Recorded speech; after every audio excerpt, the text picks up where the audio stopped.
So finally the most awaited anime Solo Leveling season 2 आ चुका है। तो आज हम इसके सीजन 2 के एपिसोड 1 को एक्सप्लेन करेंगे। उससे पहले हम एक छोटा सा रिकैप कर लेते हैं। जैसा कि हमने अभी तक देखा, जिन्वू जॉब चेंजिंग क्वेस्ट के अंदर चला जाता है, जहाँ पर वो इग्रिस के साथ एक फाइट करता है और काफी मुश्किलों के बाद वो उसे हरा देता है और वो बन जाता है द शैडो मोनार्क और वो इग्रिस को भी अपनी शैडो आर्मी में शामिल कर लेता है। और अब आगे एपिसोड 1 की स्टार्टिंग में हम जिन्वू को देखते हैं, जो कि आराम से अपने घर में सो रहा होता है और तभी उसके पास उसकी बहन जिना का कॉल आता है और वो उसे ये कहती है कि क्या तुझे पता नहीं कि आज मेरे स्कूल में पीटीएम है और तू अभी तक सो रहा है। और ये सुनने के बाद जिन्वू सीधा रेडी होकर जिना के स्कूल चला जाता है और जैसे ही वो जिना के स्कूल जाता है तो वो उसे देखकर काफी ज्यादा हैरान हो जाती है और वो ये सोचती है कि अरे क्या सच में ये मेरा भाई है? ये तो पहले से काफी चेंज हो चुका है। और जिन्वू काफी ज्यादा हैंडसम लग रहा होता है और जब जिना उसे लेकर अपने टीचर के पास जा रही होती है तो उसके स्कूल की सारी लड़कियाँ जिन्वू को देखकर उसके ऊपर लट्टू हो जाती हैं। ये तो चलता फिरता कोकीन है। और इसके बाद हम ये देखते हैं कि जिन्वू अपनी बहन के टीचर के साथ बैठा हुआ होता है। वो उसकी बहन की काफी ज्यादा तारीफें कर रही होती हैं और वो ये बोलती हैं कि तुम्हारी बहन अगले साल आराम से मेडिकल स्कूल में एडमिशन ले सकती है और वो सभी स्टूडेंट्स के मुकाबले काफी ज्यादा इंटेलिजेंट है। और तभी उसकी टीचर ये बोलती है कि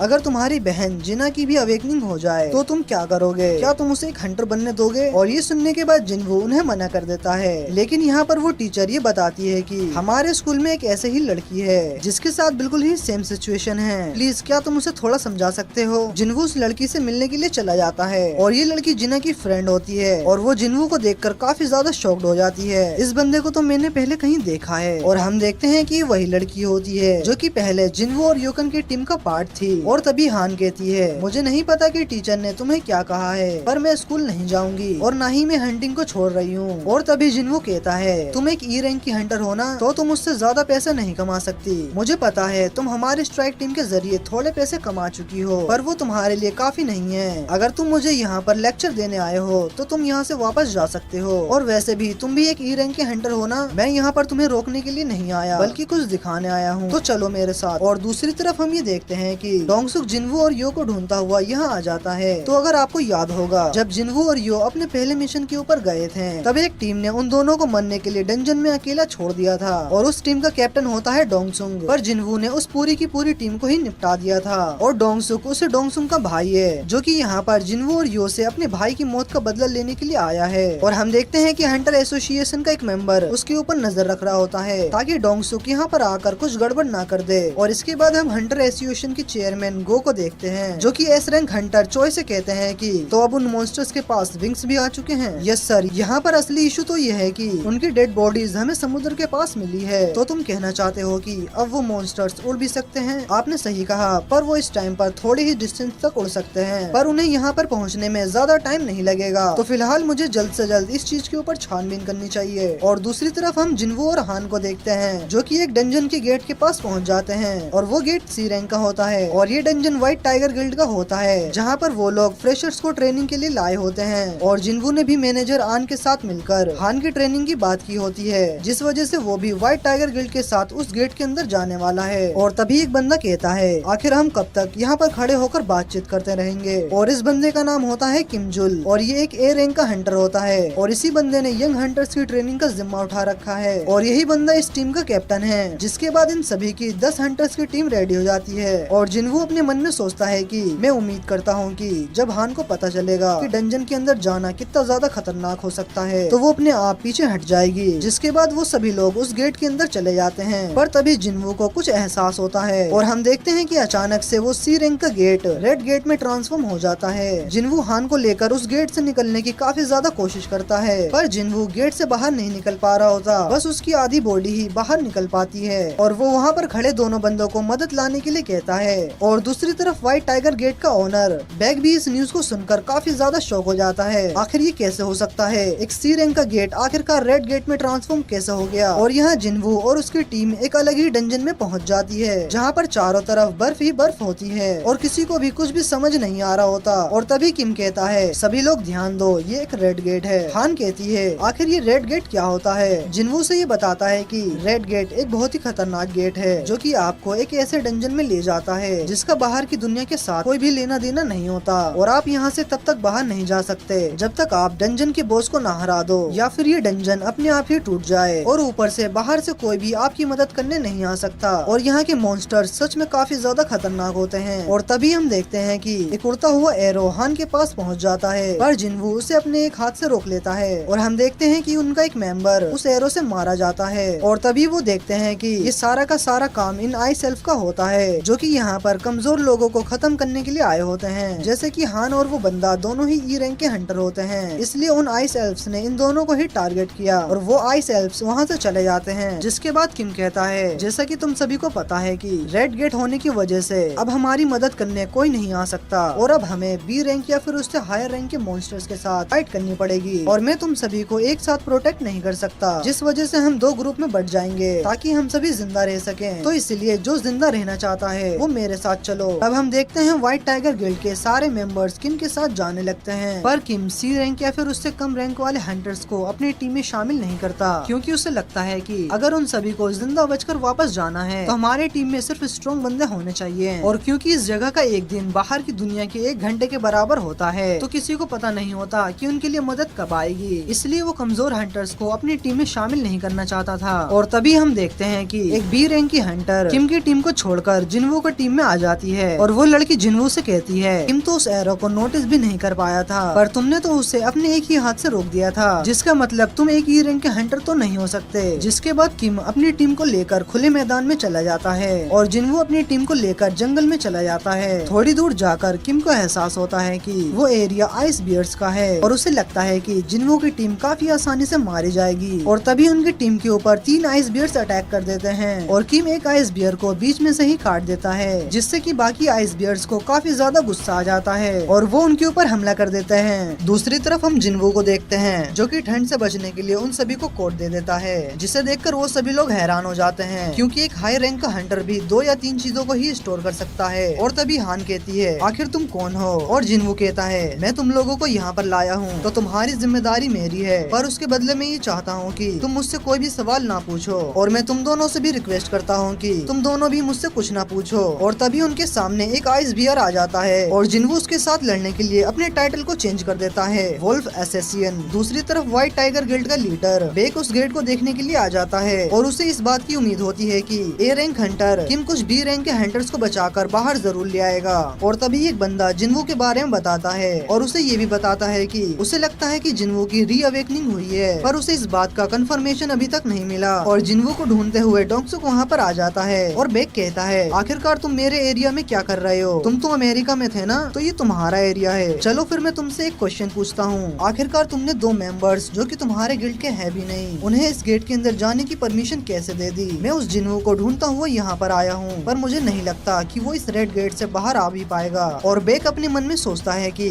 जिन्वू तुम सच में काफी ज्यादा लकी हो, क्योंकि अब इस रेड गेट की वजह से डोंगसुक तुमसे फाइट नहीं कर सकता। लेकिन क्वेश्चन तो ये है कि क्या तुम इस रेड गेट से बाहर आ भी पाओगे या नहीं? दूसरी तरफ सभी लोग ये देखकर काफी ज्यादा हैरान होते हैं कि जिन्वू ने अकेले ही उस आइस बियर को आखिरकार कैसे हरा दिया। और हम देखते हैं कि जिन्वू और भी कई सारे आइस बियर्स को मार देता है, जिसके बाद उसकी पूरी की पूरी टीम कैंप लगाकर वहाँ पर बैठ जाती है और जिन्वू अकेला ही आइस बियर्स की पूरी फोर्स से लड़ने चला जाता है। और जिन्वू उन आइस बियर्स से लड़ने के लिए अपनी शेडो आर्मी को समन करता है और उसकी पूरी शेडो आर्मी आइस बियर्स के साथ फाइट करना शुरू कर देती है, पर कुछ सोल्जर्स के ऊपर आइस बियर्स भारी पड़ रहे होते हैं। और जिन्वू अपने मन में सोचता है कि ये शेडो मैजेस सच में तो कमाल के हैं, इनकी पावर तो मेरी एक्सपेक्टेशन से भी ज्यादा है, पर मेरी माना पॉइंट्स काफी तेजी से खत्म हो रही है। और तभी एंट्री होती है उन आइस बियर्स की बॉस की और वो एक ही दहाड़ से जिन्वू के सारे शेडो सोल्जर्स को खत्म कर देता है और जिन्वू की माना पॉइंट्स भी खत्म हो जाती है, जिस वजह से वो अभी अपनी शेडो आर्मी को समन नहीं कर सकता। पर तभी जिन्वू अपने सबसे पावरफुल सोल्जर इग्रिस को भेजता है और हम देखते हैं कि इग्रिस काफी तेजी से अटैक करता है और वो आइस बियर को कुछ भी करने से पहले काफी ज्यादा इंजर्ड कर देता है और इग्रिस उसके दोनों पैरों को ही काट देता है, जिसकी वजह से वो बॉस नीचे गिर जाता है। तब वो आइस बियर अपनी पावर्स को इकट्ठा करने लगता है, लेकिन इसका कोई भी फायदा नहीं होता, क्योंकि इग्रिस एक ही झटके में उसका सर काट देता है। और जिन्वू अपने मन में सोचता है, अगर उस टाइम इग्रिस ने अपनी तलवार नहीं छोड़ी होती तो मैं पक्का उस टाइम पर मर चुका होता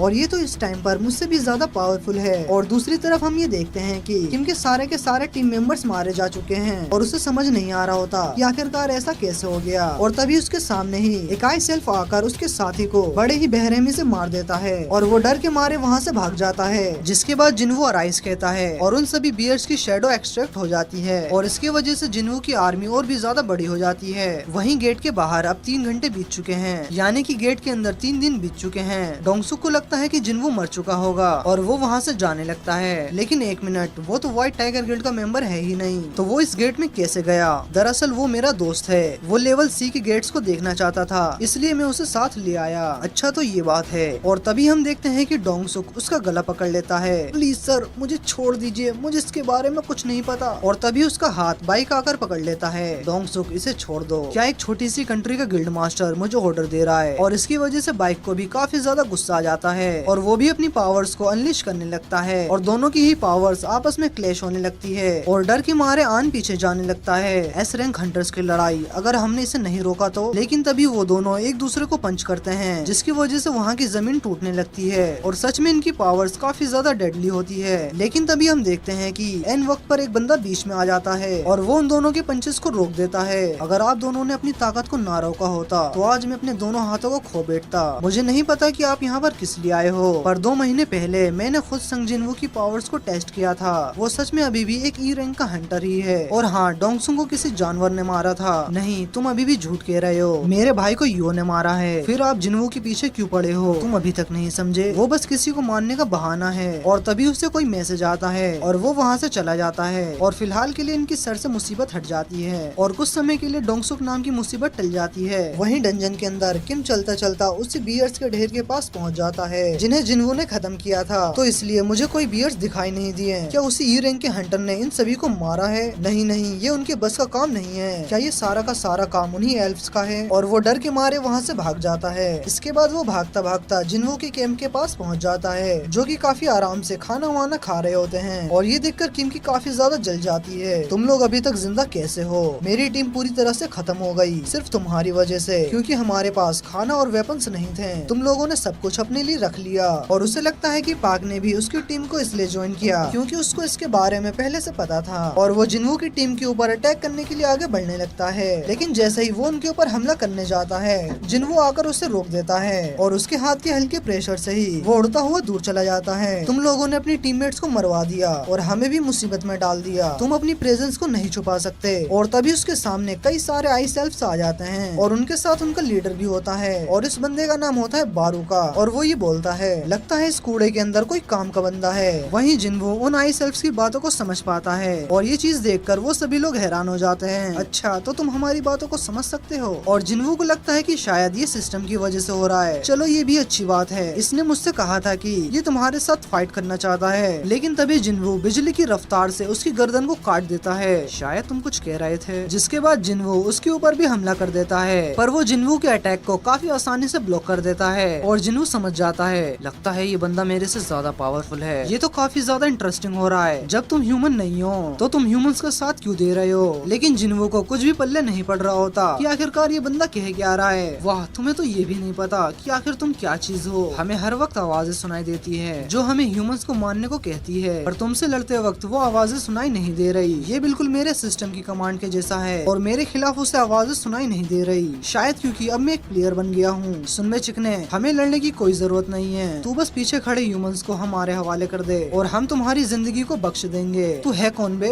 और ह्यूमन से क्यों लड़ना चाहता है? लेकिन जैसे वो बताने वाला था, वो लीडर ग्लिच होने लगता है। ह्यूमंस को हमारे हवाले कर दो और हम तुम्हें बख्श देंगे। जिन्वू को समझ नहीं आता कि अभी यहाँ पर क्या हुआ, लेकिन वो उसके प्रपोजल को रिफ्यूज कर देता है और वो ह्यूमंस को देने से मना कर देता है। तुम्हें पता है ना, हमारे नंबर्स तुमसे कहीं ज्यादा हैं। और ये सुन के जिन्वू स्माइल करता है और तुरंत ही अपनी शेडो आर्मी को समन कर देता है, अराइज। और उसकी शेडो आर्मी में वो बियर्ड्स भी ऐड हो चुके हैं। इनको देखकर बाकी के हंटर्स भी डर जाते हैं, जिसके बाद उन दोनों की आर्मीज आपस में फाइट करना शुरू कर देती है। वहीं जब वो सब फाइट कर रहे होते हैं तो जिन्वू के टीममेट्स वहाँ से भागने लगते हैं, क्योंकि अगर वो इसके बीच में रहे तो उनकी मौत पक्की है। और उन्हें भागते हुए कुछ आइस एल्फ्स देख लेते हैं और उनके ऊपर एरोज से शूट करते हैं, पर जैसे ही वो एरोज उनकी कमान से निकलती है, लेकिन तभी अचानक वहाँ पर जिन्वू आ जाता है और इससे पहले कि उन्हें सोचने का समय भी मिलता, वो इन तीनों को काट के रख देता है। वो उन तीनों की गर्दन ही उड़ा देता है। उसके साथ ही सही में ताकतवर हैं, पर मेरी एमपी बड़ी तेजी से खत्म हो रही है और उनका बॉस मुझसे ज्यादा ताकतवर है। वो जिन्वू के सोल्जर्स को हराता हुआ आगे बढ़ता जाता है, जिसके बाद वो जिन्वू के ऊपर अटैक कर देता है और उसके हमले से जिन्वू समझ जाता है वो इग्रिस के साथ भी उसे नहीं हरा पाएगा। मुझे और ज्यादा ताकत की जरूरत है। मेरा नाम बारूका है, तुम्हारा नाम क्या है? संग जिन्वू। जिसके बाद फिर से उन दोनों की फाइट शुरू हो जाती जाती है। फाइट के दौरान बारूका उसके वेपन को नीचे दबा देता है, लेकिन इससे पहले कि वो उसके ऊपर अटैक करता, वो अपने वेपन को फिर से अपने हाथ में समन करता है। लेकिन जो सेम अटैक उसने इग्रिस पर ट्राई किया था,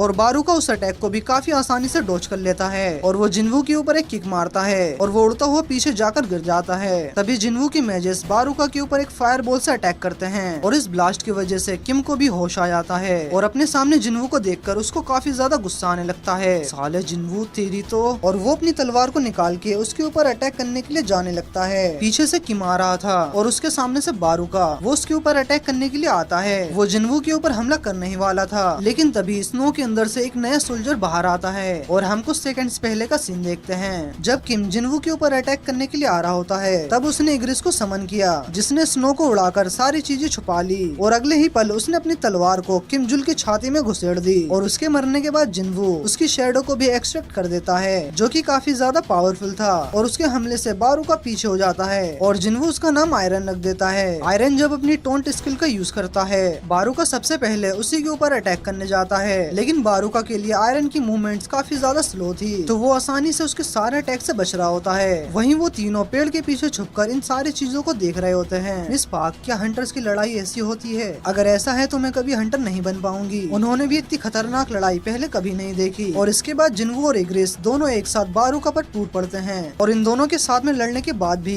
बारूका उन दोनों को टक्कर दे रहा होता है। तभी फाइट के बीच में आयरन फिर से अपनी टोंट स्किल का यूज करता है, जिसकी वजह से बारूका फिर से उसके ऊपर हमला करने के लिए जाता है। इस मौके का फायदा उठाकर जिन्वू और इग्रिस दोनों उसके ऊपर अटैक करते हैं। वो इग्रिस के अटैक से तो बच जाता है, पर वो जिन्वू के अटैक से नहीं बच पाता और बारूका देखता है कि जिन्वू के सोल्जर्स ने उसके सभी आइस एल्फ्स को मार दिया। तभी जिन्वू अपनी डैगर को थ्रो कर देता है, जिसे बारूका डॉज कर लेता है। उसे लगता है कि वो कितना बड़ा बेवकूफ है जो अपने वेपन को ही फेंक दिया, लेकिन तभी जिन्वू अपने रूलर हैंड स्किल का यूज करता है और वो डैगर वापस से उड़ता हुआ उसी के पास चला जाता है, जिसे ब्लॉक करने के चक्कर में उसका वेपन ही टूट जाता है। आयरन, उसके बुलाते ही आयरन भी वहाँ पर आ जाता है और अपने हाथों से बारूका को जकड़ लेता है। ये देख के सभी मैजेस उसके ऊपर अपने फायर बॉल स्पेल का यूज करते हैं, जिस वजह से वहाँ पर एक काफी बड़ा ब्लास्ट होता है। लेकिन इसके बाद भी बारूका जिंदा खड़ा था। मोनार्क हूँ भाई, मजाक थोड़ी। और वो बिना वेपन के ही आयरन को काट डालता है। वो चिल्ला के कहता है, मैं तुम सभी को मार डालूंगा। तभी जिन्वू अपने डैगर को सीधा उसके पेट में घुसा देता है, लेकिन इतना सब कुछ होने के बाद भी बारूका नहीं मरता।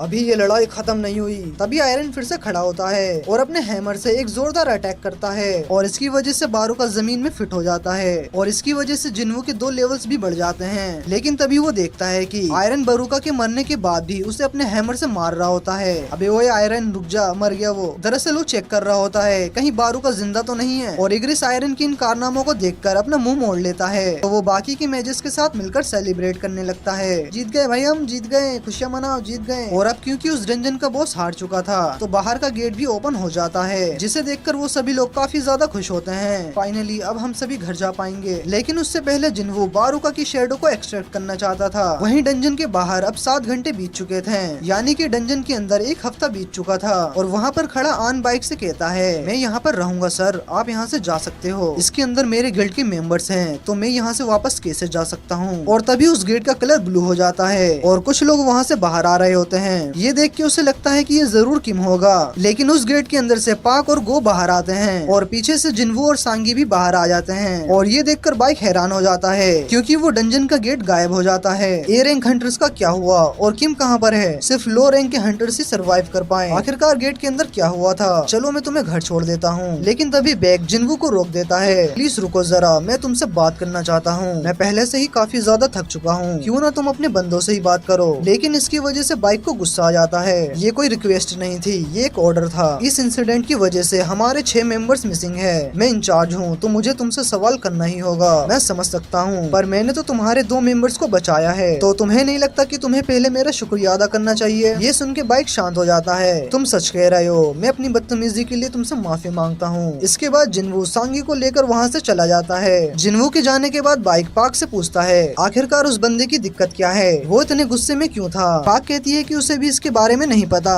बॉस को हराने के बाद उसका मूड अचानक से खराब हो गया, जिसके बाद वो आन से कहता है कि चाहे कुछ भी हो जाए, वो बंदा हमारे गिल्ड में आना चाहिए। जिन्वू सांगी को अपने घर छोड़ देता है, जहाँ वो उसका शुक्रिया अदा करती है। थैंक्स मिस्टर संग, जो आपने मेरी मदद की। और कहती है कि हम जल्दी दोबारा मिलेंगे। और ये सब सुनकर जिन्वू हैरान हो जाता है और जिन्वू को उस डंजन के अंदर से एक डैगर मिला होता है। पर जब उसने बारूका की शेडो को एक्सट्रैक्ट करने की कोशिश की थी तो उसके तीनों अटेम्प्ट्स फेल हो गए थे, क्योंकि शायद बारूका जिन्वू से काफी ज्यादा पावरफुल था। और जिन्वू सोचता है कि साला डंजन में मैंने इतनी ज्यादा मेहनत की और इतने खतरनाक बंदे से फाइट की और मुझे मिला क्या, ये सिर्फ डैगर। और जिन्वू अपने घर पर पहुंच जाता है और जिन्वू अपने घर पर आने के बाद सोचता है कि आज ही तीसरी बार था जब उसने किसी इंसान की जान ली। और अगली सुबह जिन्वू एक और रेड के लिए पहुंच जाता है और यो ने फिर से अजीबो गरीब सा आर्मर पहन रखा होता है। अबे ओए, तो इसी कॉस्ट्यूम में आएगा? हाँ बिल्कुल, इसमें कोई दिक्कत है क्या? जल्दी चल यार, रास्ते में किसी को उठाना भी है। और हम देखते हैं कि वो सांगी होती है और वो जिन्वू को उसके नाम से बुलाती है, जो कि देखकर यो काफी ज्यादा शॉक हो जाता है। और यो को लगता है कि उन दोनों के बीच में चक्कर चल रहा है और वो रोता हुआ चुपचाप गाड़ी आगे बढ़ा देता है। के बाद हम जिन्हो को देखते हैं, जो कि अपने सामने के नजारे को देखकर काफी ज्यादा हैरान रह जाता है। बॉस, ये सब कहाँ से आए? अच्छा हाँ, मैंने तुम्हें नहीं बताया था, दरअसल ये मेरी स्किल्स में से एक है। सभी मॉन्स्टर्स को हराने के बाद वो अपनी आर्मी को क्रिस्टल्स माइन करने के लिए भेजता है, लेकिन इसकी वजह से जिन्हो दुखी हो जाता है। बॉस, मुझे कम से कम माइनिंग तो करने दो।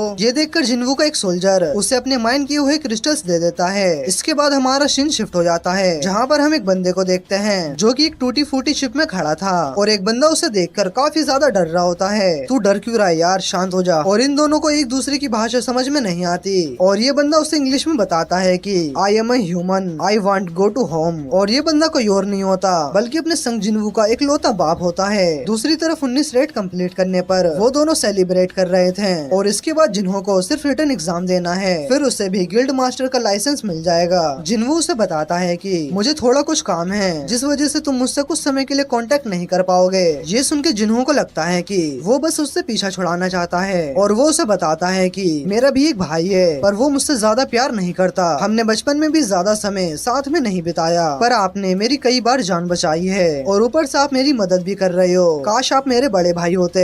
अगर ऐसी बात है तो आज से मैं तुम्हारा बड़ा भाई हूँ। ये सुन के जिन्हो काफी ज्यादा इमोशनल हो जाता है और वो खुशी के मारे काफी ज्यादा दारू पीने लगता है। दूसरी तरफ उस बंदे को एक जेल के अंदर बंद कर दिया गया है, यानी कि जिन्हो के फादर को। इसने बताया है कि ये साउथ कोरिया का एक हंटर है जो 10 साल पहले एक डंजन में कैद हो गया था और हाल फिलहाल में ही उसे बाहर आने का रास्ता मिला और वो भी सीधा अमेरिका में। लेकिन ऐसा कभी नहीं हुआ, शायद ये कोई ह्यूमनॉइड बीस्ट है जो ह्यूमन में ट्रांसफॉर्म हो चुका है, तो इसीलिए उसकी आइडेंटिटी को वेरीफाई करने के लिए उन्होंने एक एस रैंक हंटर को बुलाया है। और हम देखते हैं कि वो हंटर डोंगसुक है जो कि उसको इन्वेस्टिगेट करने वाला है और उन्हें सिर्फ इसका नाम पता है जो कि है संग इल हुआन। इसके बाद जिन्हो अपनी बहन को बताता है कि वो एक हफ्ते के लिए कहीं बाहर जा रहा है, तुम तो काफी ज्यादा बिजी रहने लगे हो, किसके साथ जा रहे हो? और वो परेशान होकर कहता है कि मैं अपने एक दोस्त के साथ कहीं बाहर जा रहा हूँ और बिना कुछ बताए वहाँ से चला जाता है। इसके बाद जिन्हो डीमन कैसल गेट के सामने खड़ा होता है। मैं यहाँ पर तब आया था जब मेरा लेवल 20 था, पर उस वक्त से मेरा लेवल 3 टाइम्स बढ़ चुका है, तो शायद ये लड़ाई अब आसान होने वाली है। इसके बाद जिन्हो की का यूज करके दरवाजे को खोल देता है। जब वो अपने मिशन को देखता है तो उसे पता लगता है कि उसे डीमन सोल्स को कलेक्ट करने होंगे।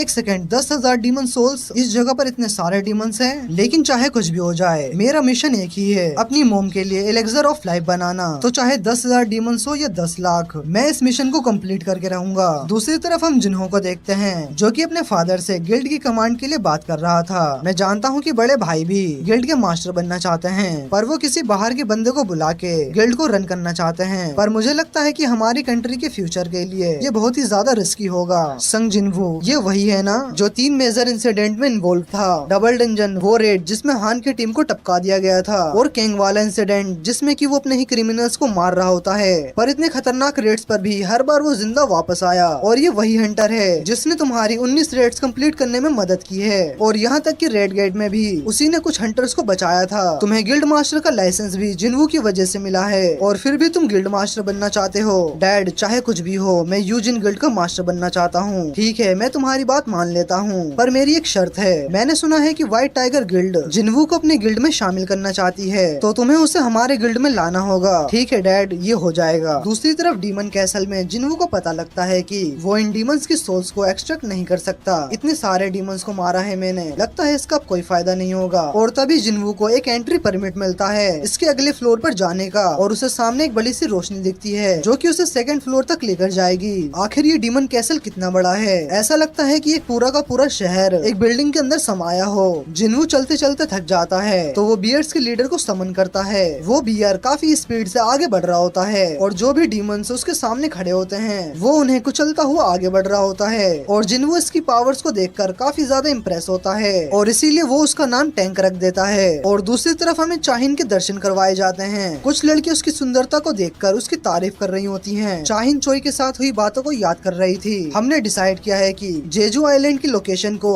हम लोग अभी के लिए सीक्रेट रखेंगे, लेकिन चाहिन पब्लिक को उसे बताना चाहती थी। अगर हमने ऐसा किया तो जनता में भगदड़ मच जाएगी, तो इससे बेहतर यही होगा हम अपनी गिल्ड की ताकत को बढ़ाने पर फोकस करें। हम इस कंट्री की सबसे बड़ी गिल्ड हैं। हमारी ताकत जितनी बढ़ेगी हम उतना ही ज्यादा एक्सपेंड कर पाएंगे। दूसरी तरफ जिन्हों ने और भी ज्यादा डीमंस को मार दिया होता है। जब मुझे ये मिशन मिला था मुझे लगा था कि ये एस रैंक का मिशन होगा, पर अभी तक सिर्फ मुझे अपर बी रैंक के मॉन्स्टर्स मिले हैं, लेकिन इनकी तादाद बहुत ज्यादा है और हर अगले फ्लोर पर इनकी पावर्स बढ़ती जा रही है। लेकिन सिर्फ रिक्वायर्ड मॉन्स्टर्स को मारकर मैं काफी आसानी से आगे बढ़ता जा रहा हूँ। अगर ये डंजन किसी टावर की तरह है तो यहाँ पर टोटल 100 फ्लोर्स होंगे और वो सोचने लगता है कि 100वें फ्लोर पर पहुँचते पहुँचते वो कितना ज्यादा पावरफुल हो जाएगा। वो अपनी फूड सप्लाई को चेक करता है। मैंने जिन्हा से प्रॉमिस किया था कि मैं जल्दी वापस आ जाऊंगा, पर इसमें तो काफी ज्यादा समय लग रहा है। आखिरकार जिन्हू 10,000 डीमन सोल्स को कलेक्ट कर लेता है और ऐसा करते ही उसके सामने एक मॉन्स्टर की पूरी आर्मी आ जाती है, जिनके बॉस का नाम रेड कलर में आ रहा था, जिसका नाम वुल्केन होता है। वहीं दूसरी तरफ आन जिन्हू के घर पर पहुंच जाता है, लेकिन उन्हें जिन्हा से पता लगता है कि जिन्हू अभी घर पर नहीं है। हमारे रिकॉर्ड्स के मुताबिक जिन्हू ना ही किसी रेड में गया है और ना ही कंट्री के बाहर। उसकी लास्ट लोकेशन सिटी के बीच में थी, तो वो आखिर गया कहाँ? वहीं डंजन के अंदर जिन्हू अपनी पूरी आर्मी को समन कर लेता है और वो अपने शेडो सोल्जर से कहता है कि बॉस से मैं खुद लड़ूंगा और बाकी के तुम लोग उसकी आर्मी को खत्म करो। और सभी सोल्जर्स उसके ऑर्डर को मानकर उन मॉन्स्टर से फाइट करने के लिए चले जाते हैं। और जिन्हू अपने मन में सोचता है कि ये मोटा यहाँ से हिलेगा कब, और वो ये सब कुछ सोच ही रहा होता है। तभी अचानक से वो वहाँ से गायब हो जाता है और उसके ऊपर अटैक कर देता है। लेकिन जिन्हू की स्पीड भी काफी तेज थी, तो वो उसके अटैक से बच जाता है और वो उसे एक काफी पावरफुल पंच मारता है, जिससे वो मॉन्स्टर उड़ता हुआ काफी दूर जाकर गिरता है। अपनी ताकत को देखकर जिन्हू भी हैरान हो जाता है। मैंने तो बस उसे एक पंच किया है, मेरी ताकत इतनी ज्यादा कब बढ़ी? लेकिन उसकी फाइट अभी तक खत्म नहीं हुई थी। वल्कन काफी तेजी से चिल्लाता है और जिन्हू को लगता है कि वो किसी तरह की एबिलिटी को एक्टिवेट करेगा, जिसके बाद वल्कन काफी तेजी से जिन्हू की तरफ बढ़ने लगता है। जिन्हू आयरन को आवाज लगाता है, आयरन अपनी शील्ड दो, और वो एन वक्त पर अपनी शील्ड को फेंक देता है, जिसका यूज करके जिन्हू उसके अटैक को ब्लॉक कर देता है। पर वल्कन उसके ऊपर कंटिन्यूअस अटैक किए जा रहा था। ये साला मोटा इतनी तेज कैसे मूव कर पा रहा है? और तभी जिन्हू उसके पीछे आकर अटैक करने की कोशिश करता है, लेकिन तभी जिन्हू काफी ज्यादा हैरान हो जाता है, क्योंकि वल्कन उसके अटैक को पहले से ही प्रेडिक्ट कर लेता है। वल्कन बहुत ही ज्यादा स्ट्रॉन्ग है और जिन्हू को उसकी सिर्फ एक ही कमजोरी दिखती है, और वो है उसका सर। तो जिन्हू उससे दूर होने की कोशिश करता है ताकि वो उसे भगाकर थोड़ा स्लो कर सके। और तभी उसे सामने एक बिल्डिंग दिखती है, जिसे देखकर वो उसकी तरफ और तेजी से जाने लगता है। और वल्कन काफी सारी बिल्डिंग्स को तोड़ते हुए आगे बढ़ता जा रहा था, और वो कुछ समय के लिए थोड़ा स्लो हो जाता है। और इस मौके का फायदा उठाकर जिन्हू अपने वेपन को समन करता है और एक ही अटैक से उसकी गर्दन को काट देता है, और इस तरह से वो वल्कन को हरा देता है। और वल्कन को हराने पर रिवॉर्ड के तौर पर उसे वर्ल्ड ट्री फ्रेगमेंट मिलता है। और दूसरी तरफ डोंगसुक जिन्हू के फादर से पूछताछ करने के लिए आ जाता है। मैंने सुना है कि तुम एक बात करने वाले मैजिक बीस्ट हो। मैं पहले ही कई दफा कह चुका हूँ, मैं एक इंसान हूँ, ना कि कोई बीस्ट। तुम लोग चाहो तो मेरा डीएनए टेस्ट भी करवा सकते हो। लेकिन डोंगसुक उससे कहता है कि जब तक मैं ना कहूँ अपना मुंह बंद रखो। क्या मैं तुमसे कुछ कह सकता हूँ? चुप करो। लेकिन वो उसकी बातों पर ध्यान नहीं देता। ह्यूमंस गेट्स और मैजिक बीस्ट के बारे में कितना जानते हैं? ये तो बस अभी एक शुरुआत है। तुम ह्यूमंस उनकी असली पावर्स को नहीं जानते। डोंगसुक को कुछ भी समझ में नहीं आता कि आखिर वो कहना क्या चाहता है। तो वो उसे बताता है कि ये डंजन, गेट्स और मॉन्स्टर्स कुछ भी नहीं है। एक ऐसी ताकत जाग चुकी है जो सारी दुनिया को ही तबाह कर सकती है, और मैं तुम्हें इससे ज्यादा नहीं बता सकता। लेकिन मेरा मिशन सिर्फ एक ही है, उस तबाही को रोकना। लेकिन डोंगसुक को लगता है कि वो सिर्फ बकवास किए जा रहा है, और वो कहता है कि पूरी दुनिया में लाखों हंटर्स हैं। अगर वो अपनी ताकत को जोड़ दें तो वो किसी भी मुसीबत का सामना कर सकते हैं। जो खतरा आने वाला है उसके सामने ये हंटर्स कुछ भी नहीं है। एक मैजिक बीस्ट का परिवार भी है। क्या तुझे तेरे बेटे का नाम याद है? मेरे बेटे का नाम संग जिन्हू है, लेकिन तुम्हारा बेटा तो मर चुका है। वो दरअसल जिन्हू के फादर को सिर्फ उकसाना चाह रहा था। मैंने तो तुम्हारे बेटे को मार दिया है। और वो अपनी पावर्स को दिखाकर उन्हें डराने की कोशिश करता है, और जिन्हू के फादर को भी गुस्सा आ जाता है। लेकिन तभी शिन शिफ्ट हो जाता है और हम देखते हैं कि डंजन में जिन्हू की शेडो आर्मी काफी सारे मॉन्स्टर्स को मार रही होती है। ये लड़ाई तो सच में वन साइडेड हो गई है। और वो उस डीमन से कहता है कि क्या तुम डर रहे हो? लगता है डीमंस भी डर को महसूस कर सकते हैं। जिसके बाद वो काफी बैडस तरीके से उस मॉन्स्टर मॉन्स्टर की गर्दन को काट देता है और जिन्वू को नोटिफिकेशन आती है कि उसने मीटस गाइड ऑफ सोल को हरा दिया है। वहीं दूसरी तरफ अमेरिका में हम देखते हैं कि एक पूरा का पूरा शहर डिस्ट्रॉय हो चुका है और ये बंदा अपने मन में सोच रहा होता है कि एस रैंक हंटर्स के बीच की लड़ाई पूरे शहर को ही डिस्ट्रॉय कर सकती है और ये अच्छा हुआ कि ये फाइट सिर्फ इसी एरिया में रही। और दूसरी तरफ डोंगसुक काफी ज्यादा इंजर्ड होता है और ये काम किया होता है जिन्वू के फादर ने। साला काफी ज्यादा चोट में था, भाई को बेटे ने पेल दिया और बाप ने इसे। वहीं डंजन के अंदर जिन्वू का खाना खत्म हो गया था और वो इससे आगे नहीं जाता और वो अभी इस वक्त 75वें फ्लोर पर है और यहाँ तक पहुँचने पर जिन्वू को काफी सारे रिवॉर्ड्स भी मिलते हैं। लेवल 50 क्लियर करने पर उसे एक नेकलेस मिला होता है और साथ ही में एक ईयर रिंग और ये दोनों ही आइटम काफी ज्यादा पावरफुल हैं। और इसके अलावा उसे एक मैजिक बॉल मिली होती है जो उसके काम का तो नहीं था पर उसके मैजिक की पावर को काफी ज्यादा बूस्ट कर सकता था। उसे एक लूट बॉक्स मिलता है जिसके अंदर से उसे एक मिस्टीरियस की मिलती है जिसके बारे में कुछ भी मेंशन नहीं होता। जिसके बाद जिन्वू डंजन से बाहर आ जाता है।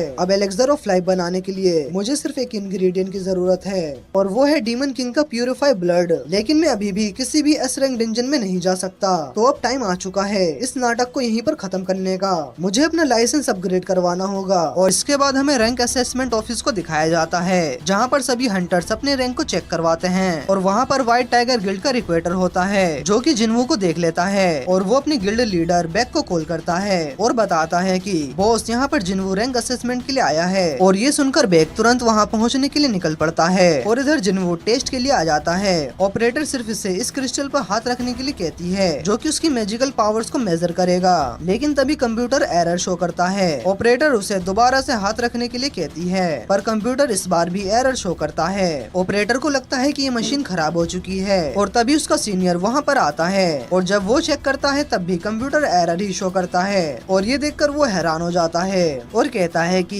ये कोई कंप्यूटर की प्रॉब्लम नहीं हो सकती बल्कि जिन्वू की मैजिक पावर इतनी ज्यादा है कि वो इस मशीन से मेजर नहीं हो सकती। और इसका सिर्फ एक ही मतलब है कि जिन्वू एक एस रैंक का हंटर है। हमारी कंट्री में अब तक सिर्फ 9 एस रैंक के हंटर्स हैं और जिन्वू अब 10th एस रैंक हंटर बन चुका है। वहीं बिल्डिंग के बाहर हम चोई और चिंचुल को देखते हैं जो कि रेड गेट इंसिडेंट के बारे में बात कर रहे होते हैं। चोई कहता है कि एक हंटर जो कि व्हाइट टाइगर गिल्ड का मेंबर था भी नहीं और उसने इजीली रेड गेट के बॉस को हरा दिया। आखिर ये कैसे हो सकता है और तुम्हारी टीम उस वक्त कर क्या रही थी। और तभी उन दोनों को बिल्डिंग से आवाजें सुनाई देती है और वो दोनों चेक करने के लिए अंदर जाते हैं। बिल्डिंग के अंदर सभी लोग ये सुनकर काफी ज्यादा शॉक हो जाते हैं कि जिन्वू अब इस कंट्री का 10th एस रैंक हंटर है। और वो सीनियर जिन्वू को बताता है कि हमारे पास जो भी मशीनें हैं उससे हम आपकी पावर्स को चेक नहीं कर सकते हैं और आपकी रैंक को कंफर्म करने के लिए आपको 3 दिन बाद आना होगा। और तभी वहाँ पर चोई पहुँच जाता है। जिन्वू चोई को देखकर अपने मन में सोचता है कि चोई जो फायर मैजिक का किंग है और लोग इसे अल्टीमेट वेपन भी बुलाते हैं। चोई जिन्वू की मैजिक ओरा को देखकर समझ जाता है कि यहाँ पर ये सब बवाल किस वजह से हो रहा है। चोई जिन्वू को अपना इंट्रो देता है और अपने हाथ को आगे बढ़ाकर कहता है कि क्या तुमने डिसाइड कर लिया कि तुम्हें कौन सी गिल्ड को ज्वाइन करना है। लेकिन जिन्वू उसके बगल से सॉरी कहकर निकल जाता है और वो यहाँ पर चोई को काफी गंदी तरह से इग्नोर करता है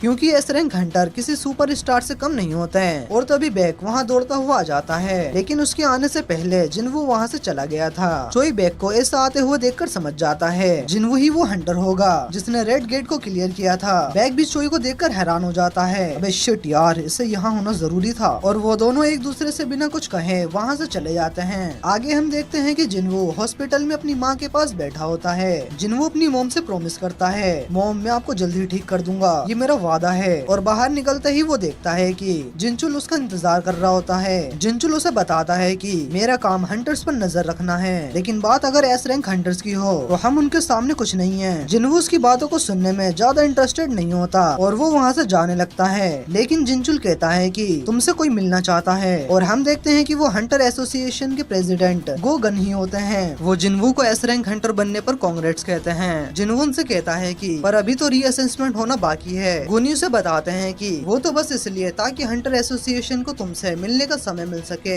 गुनी कहते हैं कि हंटर एसोसिएशन के पास ज्यादा स्किल्ड हंटर्स नहीं हैं और बाकी बड़े गिल्ड से मुकाबले उनके पास उतना पैसा या फेम नहीं है। गुनी जिन्वू से हंटर एसोसिएशन को ज्वाइन करने के लिए कहते हैं और वो बताते हैं कि अभी कंट्री का ग्रेटेस्ट पावर गवर्नमेंट के पास नहीं बल्कि इस कंट्री के टॉप 5 गिल्ड के पास है जिनकी पावर अभी के लिए इक्वल है। लेकिन अगर तुम इनमें से किसी भी गिल्ड को ज्वाइन करोगे तो वो बैलेंस ब्रेक हो जाएगा। इसलिए मैं चाहता हूँ कि तुम हमें ज्वाइन करो ताकि ये बैलेंस बना रहे और हम तुम्हें एक अच्छी पोस्ट और सैलरी दोनों ही देंगे। जिन्वू इस ऑफर के बारे में सोचता है जो कि एक बहुत ही शानदार ऑफर ऑफर है, खासकर इसलिए क्योंकि गुनी इस कंट्री के पहले एस रैंक हंटर हैं और 80 साल के होने के बावजूद वो भी इतने ज्यादा पावरफुल हैं कि वो जिन्वू की पावर को मैच कर सकते हैं। और काफी सोचने के बाद जिन्वू उनकी इस ऑफर को ठुकरा देता है। गुनी सोचते हैं कि ये भी बाकी हंटर्स के जैसा निकला, इसने भी पैसों को ही चूज किया, लेकिन जिन्वू कहता है कि मैं लड़ना चाहता हूँ और मेरी सही जगह डंजन्स के अंदर है। ये सुनकर गुनी शॉक हो जाते हैं। आखिरी बार मेरा दिल ऐसे कब धड़का था, मैं उसकी आंखों में देख सकता हूँ कि ये सच कह रहा है। अगर ये मुझे 10 साल पहले मिलता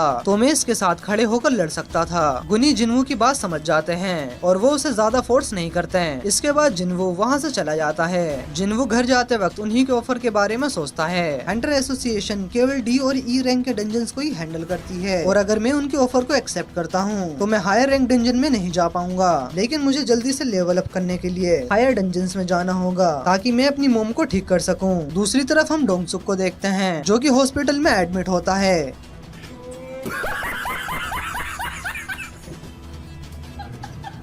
और जिन्वू के फादर ने इसकी भुस्सी भर दी होती है। लोंडे के हाथ पैर ही तोड़ दिए और तभी उससे उसकी गिल्ड का चीफ मिलने आता है। क्या संगिल हुआन सच में कोई मॉन्स्टर था? क्या मेरी हालत तुम्हें देखकर लगता है कि वो कोई इंसान होगा? हम लोग उस बंदे को ढूंढ रहे हैं और मुझे नहीं लगता कि हम उसका कुछ कर भी पाएंगे जिसने तुम्हारी ऐसी हालत कर दी। डोंगसुक जिन्वू के फादर की बातों को याद करता है। सुनबे चोमू, मेरे परिवार से तू जितना दूर रहेगा तेरे लिए उतना ही अच्छा होगा, वरना तेरी मौत भी तुझे मुझसे नहीं बचा पाएगी। और उसकी बातों को याद करके उसे और भी ज्यादा गुस्सा आने लगता है और वो एक पावरफुल आर्टिफैक्ट खरीदने का सोचता है ताकि वो उसे मार सके। आर्टिफैक्ट एक ऐसा हाई लेवल गियर है जिसे डंजन में मिली चीजों से बनाया जाता है जो किसी भी हंटर की पावर और एबिलिटी को बढ़ा सकती है। और इधर जिन्वू भी ऑनलाइन ऑक्शन में कुछ आर्टिफैक्ट को ढूंढ रहा होता है क्योंकि वो डीमन कैसल में जाने से पहले अपनी पूरी तैयारी करना चाहता था, पर सारे आर्टिफैक्ट काफी ज्यादा महंगे होते हैं, इसलिए वो रिवॉर्ड में मिली स्फीयर ऑफ एवरेज को बेचने के बारे में सोचता है। लेकिन स्फीयर ऑफ एवरेज एक ए रैंक का आर्टिफैक्ट है, इसलिए उसे बेचने पर लोग उससे बहुत सारे सवाल पूछेंगे। ये एक ई रैंक के हंटर के पास ही कहां से आया?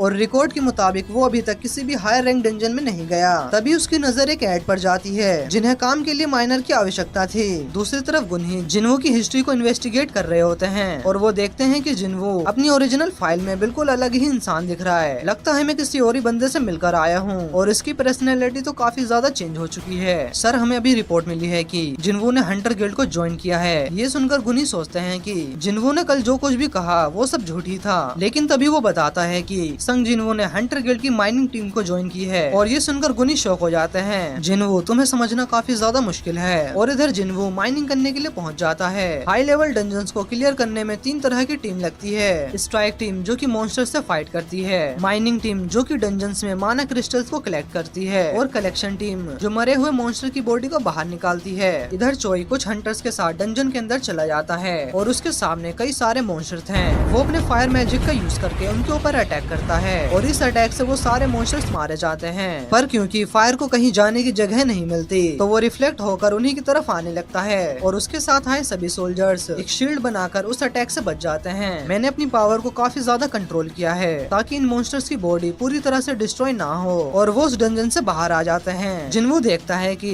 चोई ने पूरी टीम को बिना किसी खरोच के बाहर ले आया है और उसकी पावर से काफी ज्यादा इम्प्रेस होता है। और तभी गेट से हंटर गिल्ड की वाइस कैप्टन और इस कंट्री की 9th एस रैंक हंटर चाहिन बाहर आती है। जिन्वू भी उसकी ऑरा से काफी ज्यादा इम्प्रेस होता है। चाहिन भी जिन्वू की स्ट्रॉन्ग ऑरा को सेंस करती है, लेकिन वो उसे देखती उससे पहले जिन्वू वहाँ से हट जाता है। ये तो सच में काफी ज्यादा पावरफुल है। स्ट्राइक टीम के बाहर आने के बाद माइनिंग और कलेक्शन टीम अंदर जाती है और जिन्वू अपने मजदूर भाइयों के साथ मजदूरी करना शुरू कर देता है। जब वो माइनिंग शुरू करता है सभी लोगों को यकीन नहीं होता कि वो सच में ई रैंक का हंटर है। इसके बाद लंच ब्रेक का टाइम हो जाता है। जिन्वू कहता है कि मैं इस एरिया को क्लियर करके बाहर आ जाऊंगा, लेकिन जैसे ही वो लोग वहाँ से जाते हैं जिन्वू सब कुछ छोड़ छाड़ के बॉस की तरफ जाने लगता है। मेरे पास सिर्फ 1 घंटा है और मैं इस मौके को ऐसे नहीं जाने दे सकता। मैं जल्दी से बॉस को देखकर वापस आ जाऊंगा। लेकिन जैसे ही वो बॉस के पास पहुँचता है तो उसका इरादा ही बदल जाता है। मुझे इसे नहीं मारना चाहिए, मैंने ऐसा किया तो वो क्रिस्टल्स बाहर नहीं निकाल पाएंगे और हंटर हंटर गिल्ड का बहुत ही बड़ा नुकसान हो जाएगा, पर मैं उससे थोड़े बहुत मजे तो ले ही सकता हूँ। जिसके बाद वो अंदर जाने ही वाला था, पर तभी उसे पीछे से आवाज आती है, तुम यहाँ पर क्या कर रहे हो? और हम देखते हैं कि वो चाहिन होती है। मैं तुमसे आखिरी बार पूछ रही हूँ, तुम यहाँ पर क्या कर रहे हो? जिन्हू चाहिन से झूठ बोलता है कि मैं रास्ता भटक गया हूँ और गलती से यहाँ पर आ गया। चाहिन उससे पूछती है कि क्या तुम माइनिंग टीम से हो? तुम्हें पता नहीं कि ये बॉस चैम्बर है? जिन्हू चाहिन की एबिलिटी से इम्प्रेस होता है और सोचता है उसे उसकी प्रेजेंस का पता भी नहीं चला जब तक कि उसने बोलना शुरू नहीं किया था।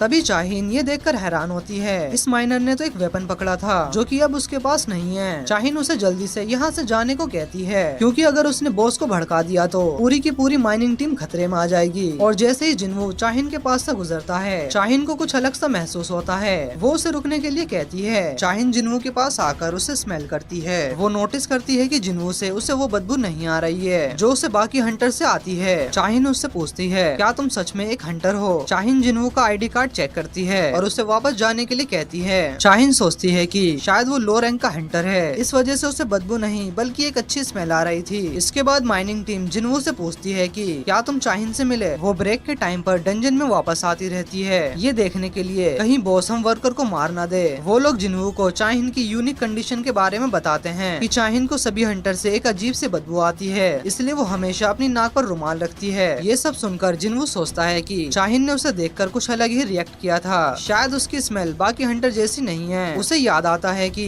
बारूका ने भी कुछ ऐसा ही कहा था, तुम इंसान नहीं हो। उसे लगता है कि शायद मैं अब एक प्लेयर बन चुका हूँ, इसलिए मैं बाकी लोगों से अलग हूँ। जिन्हू की माइनिंग स्किल से खुश होकर माइनिंग टीम उसे अपने साथ काम करने का ऑफर देती है, पर जिन्हू उन्हें मना कर देता है। लेकिन वो जिन्हू को सिर्फ कल के रेड में ज्वाइन करने के लिए कहते हैं। जिन्हू सोचता है कि मेरा रीअसेसमेंट 2 दिन बाद होने वाला है, और जब वो ये सुनता है कि हंटर गिल्ड की सेकंड स्ट्राइक टीम इस बार ए रैंक डंजन को रेड करेगा, तो वो डिसाइड करता है कि वो कल के रेड में भी पार्टिसिपेट करेगा। इसके बाद हम देखते हैं कि चाहिन किसी को कॉल करके जिन्हू के बारे में पता लगाने के लिए कहती है। वो आदमी उसे बताता है कि चोई ने भी उसे जिन्हू पर इन्वेस्टिगेशन करने को कहा है, लेकिन एसोसिएशन ने जिन्हू की फाइल को सील कर दी है, जो कि आज तक किसी भी लो रैंक हंटर के साथ नहीं हुआ। चाहिन सोचती है कि वो इतने सारे हंटर से मिली, पर जिन्हू ही वो पहला हंटर है जिसे उससे इतनी अच्छी स्मेल आ रही थी। अगले दिन जब जिन्हू रेड पर जाता है तो माइनिंग टीम के मेंबर्स को देखकर उसे अपने पुराने टीम मेंबर्स की याद आती है। माइनर्स भी जिन्हू को देखकर काफी ज्यादा खुश होते हैं। इसके बाद वो लोग पहले सी रैंक डंजन में जाते हैं। जिन्हू की स्पीड को देखकर माइनिंग टीम का लीडर बहुत ही ज्यादा खुश होता है, और इसके बाद लंच ब्रेक हो जाता है और माइनिंग टीम का लीडर फिर से जिन्हू को हायर करने की कोशिश करता है। वो जिन्हू से कहता है कि मैं तुम्हें 5 गुना ज्यादा पैसे दूंगा, तुम हमारी माइनिंग टीम को ज्वाइन कर लो।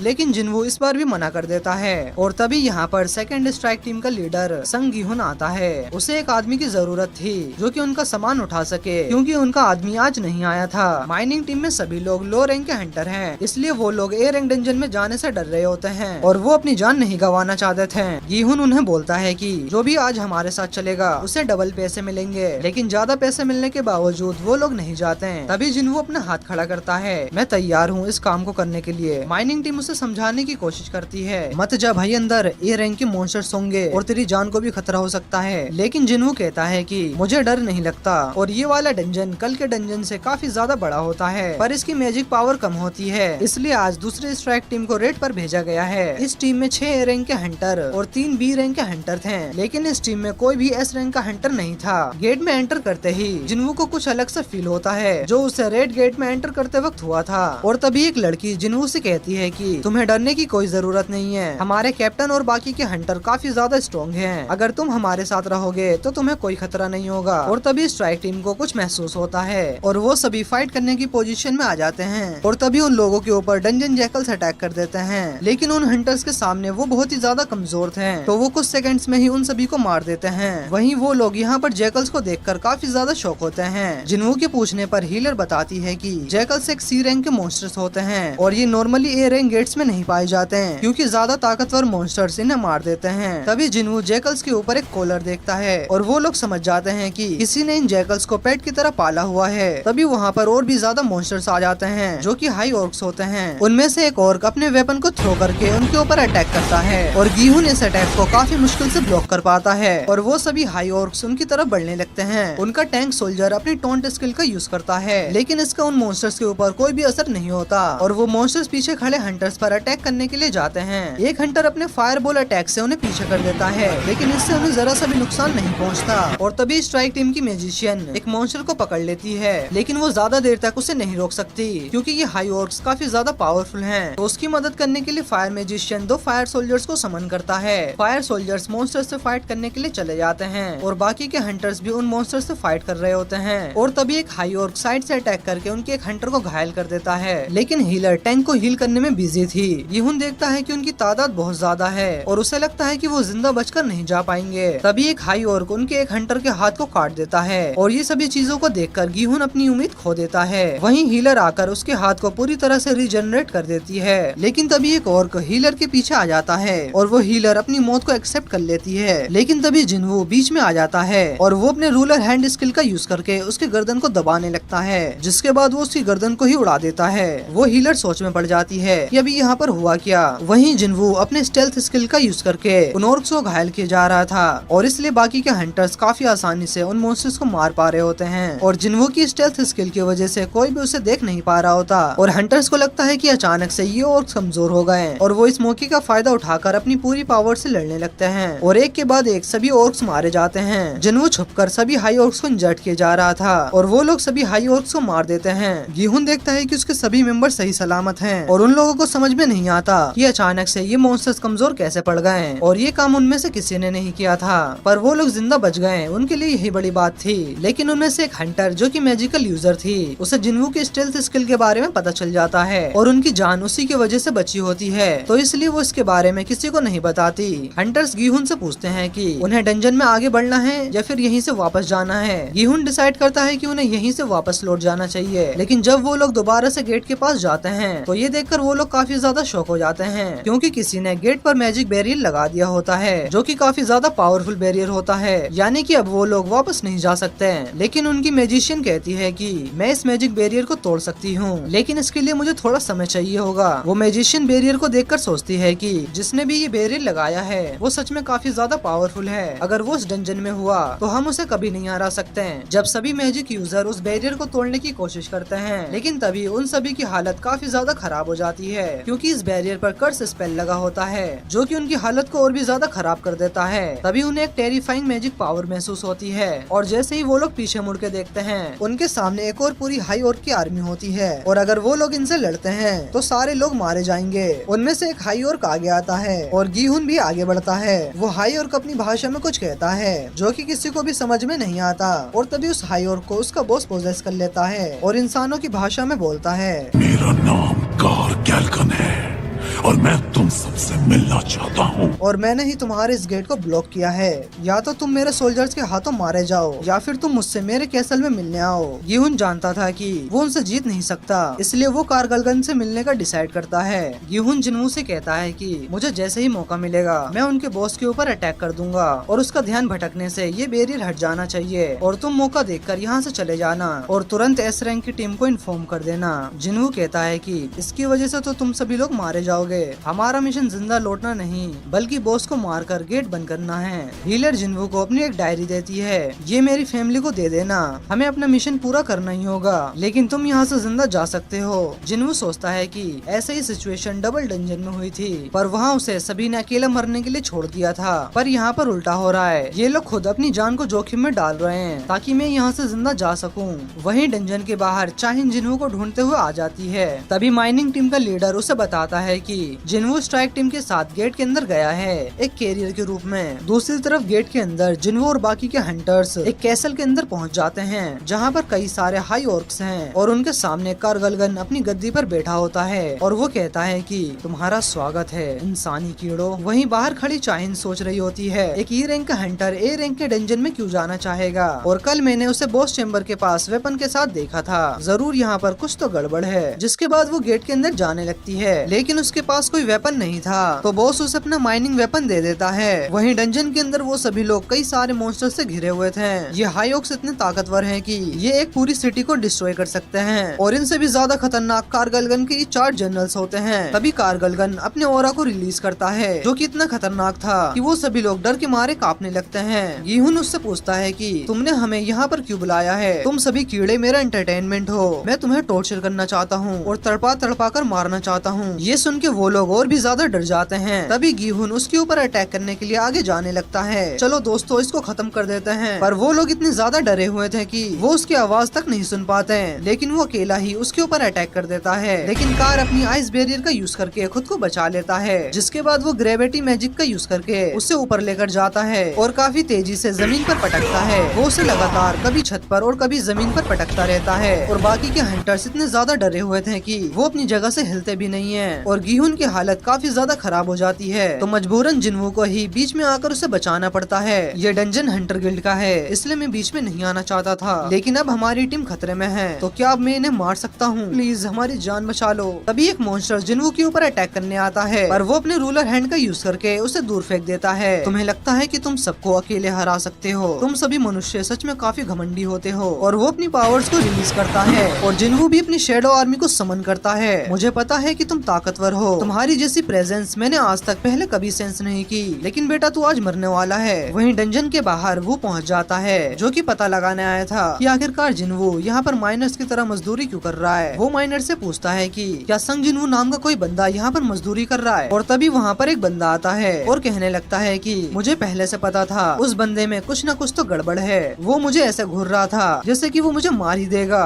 माइनर्स उसे बताते हैं कि असोल्ट टीम के पास कोई भी कैरियर नहीं था जो कि उनका सामान उठा सके, इसलिए वो एक कैरियर की तरह अंदर गया है। माइनर्स का बॉस उनसे पूछता है कि आखिरकार यहाँ पर चल क्या रहा है। कल न्यूज देख लेना, तुम्हें सब कुछ पता चल जाएगा। क्या न्यूज? उसमें क्या आने वाला है आखिरकार? और हाँ, यहाँ पर मिस शाहीन भी आई थी, वो भी जिन्वू के बारे में पूछ रही थी, जिसके बाद वो गेट के अंदर चली गई। ये सुन के वो हैरान हो जाता है और वो भी गेट के अंदर जाने लगता है। पर तभी अचानक एक काफी खतरनाक मैजिक ऑरा बाहर आता है। जाओ जल्दी से गेट की एनर्जी चेक करने वाला डिवाइस लेकर आओ। वहीं गेट के अंदर शाहीन भी काफी ज्यादा हैरान थी कि असोल्ट टीम ने इतने सारे हाई ऑक्स को कैसे हरा दिया, और अगर जो एनर्जी मैंने फील की है वो डंजन के बॉस की है, तो मुझे जल्दी से वहाँ जाना होगा, क्योंकि हाई ऑक्स के मुकाबले जिन्वू की आर्मी काफी ज्यादा छोटी थी। लेकिन तभी जिन्वू अपनी न्यू स्किल मोनार्क डोमेन को एक्टिवेट कर देता है और इसकी वजह से उसके सोल्जर्स की पावर और भी ज्यादा बूस्ट हो जाती है। वहीं ये सब देखकर ये दोनों हंटर्स काफी ज्यादा शॉक होते हैं। मैं तो बस 2 ही सोल्जर्स को समन कर सकता हूँ। मैंने कभी भी ऐसी टेरिफाइंग एनर्जी एक ह्यूमन से आते हुए नहीं देखी।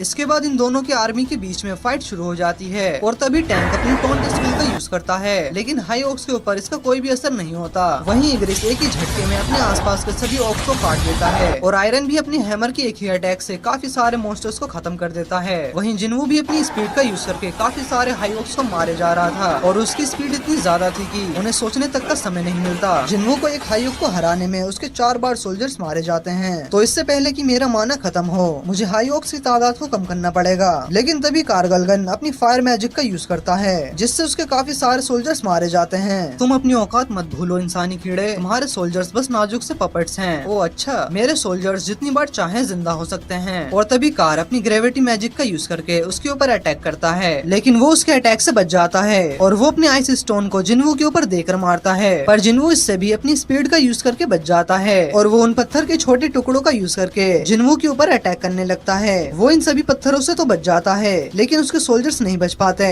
तभी कार अपनी फायर मैजिक का यूज करके उसे जलाने की कोशिश करता है और जिन्वू के सोल्जर्स मारे जाते हैं और डर के मारे वो सभी हंटर्स वहाँ से भागने लगते हैं। वहीं बाहर चेक करने के बाद उन सभी को पता लगता है कि ये ए रैंक का गेट एस रैंक गेट के बराबर है। वहीं डंजन के अंदर जिन्वू का माना खत्म होने वाला था और जिन्वू एक माना पोशन को निकाल कर उसे पी जाता है। लगता है तुम्हें दिखाने का समय आ चुका है कि एक नेक्रोमेंसर की पावर क्या होती है। और तभी जिन्वू अराइज कहता है उसने अभी तक जितने भी हाई ऑक्स को मारा था उन सभी को अपनी शेडो आर्मी में ज्वाइन कर लेता है। तुम सब जल्द ही मेरी आर्मी का हिस्सा बनोगे और हाँ, उसमें तुम भी शामिल हो। ये सुनकर कार शॉक हो जाता है और वो ग्लिच होने लगता है। ऐसा नहीं हो सकता। जब मेरी आंख इस जगह पर खुली तो मुझे एक ही कमांड मिला, इंसानों को जान से मारो। जिसके बाद वो अपने जर्नल्स को भी ये फाइट ज्वाइन करने के लिए कहता है। वहीं हंटर गिल्ड को भी उस गेट के बारे में पता चल जाता है। उसकी असिस्टेंट कहती है कि अगर इस गेट को जल्द ही बंद नहीं किया गया तो जेजू आइलैंड वाले इंसिडेंट जैसा ही हाल हो जाएगा। चोई कहता है कि सभी हंटर्स को एक जगह इकट्ठा करो और अगर हमें जरूरत पड़ी तो हमें बाकी गिल्ड्स की भी मदद लेनी पड़ेगी।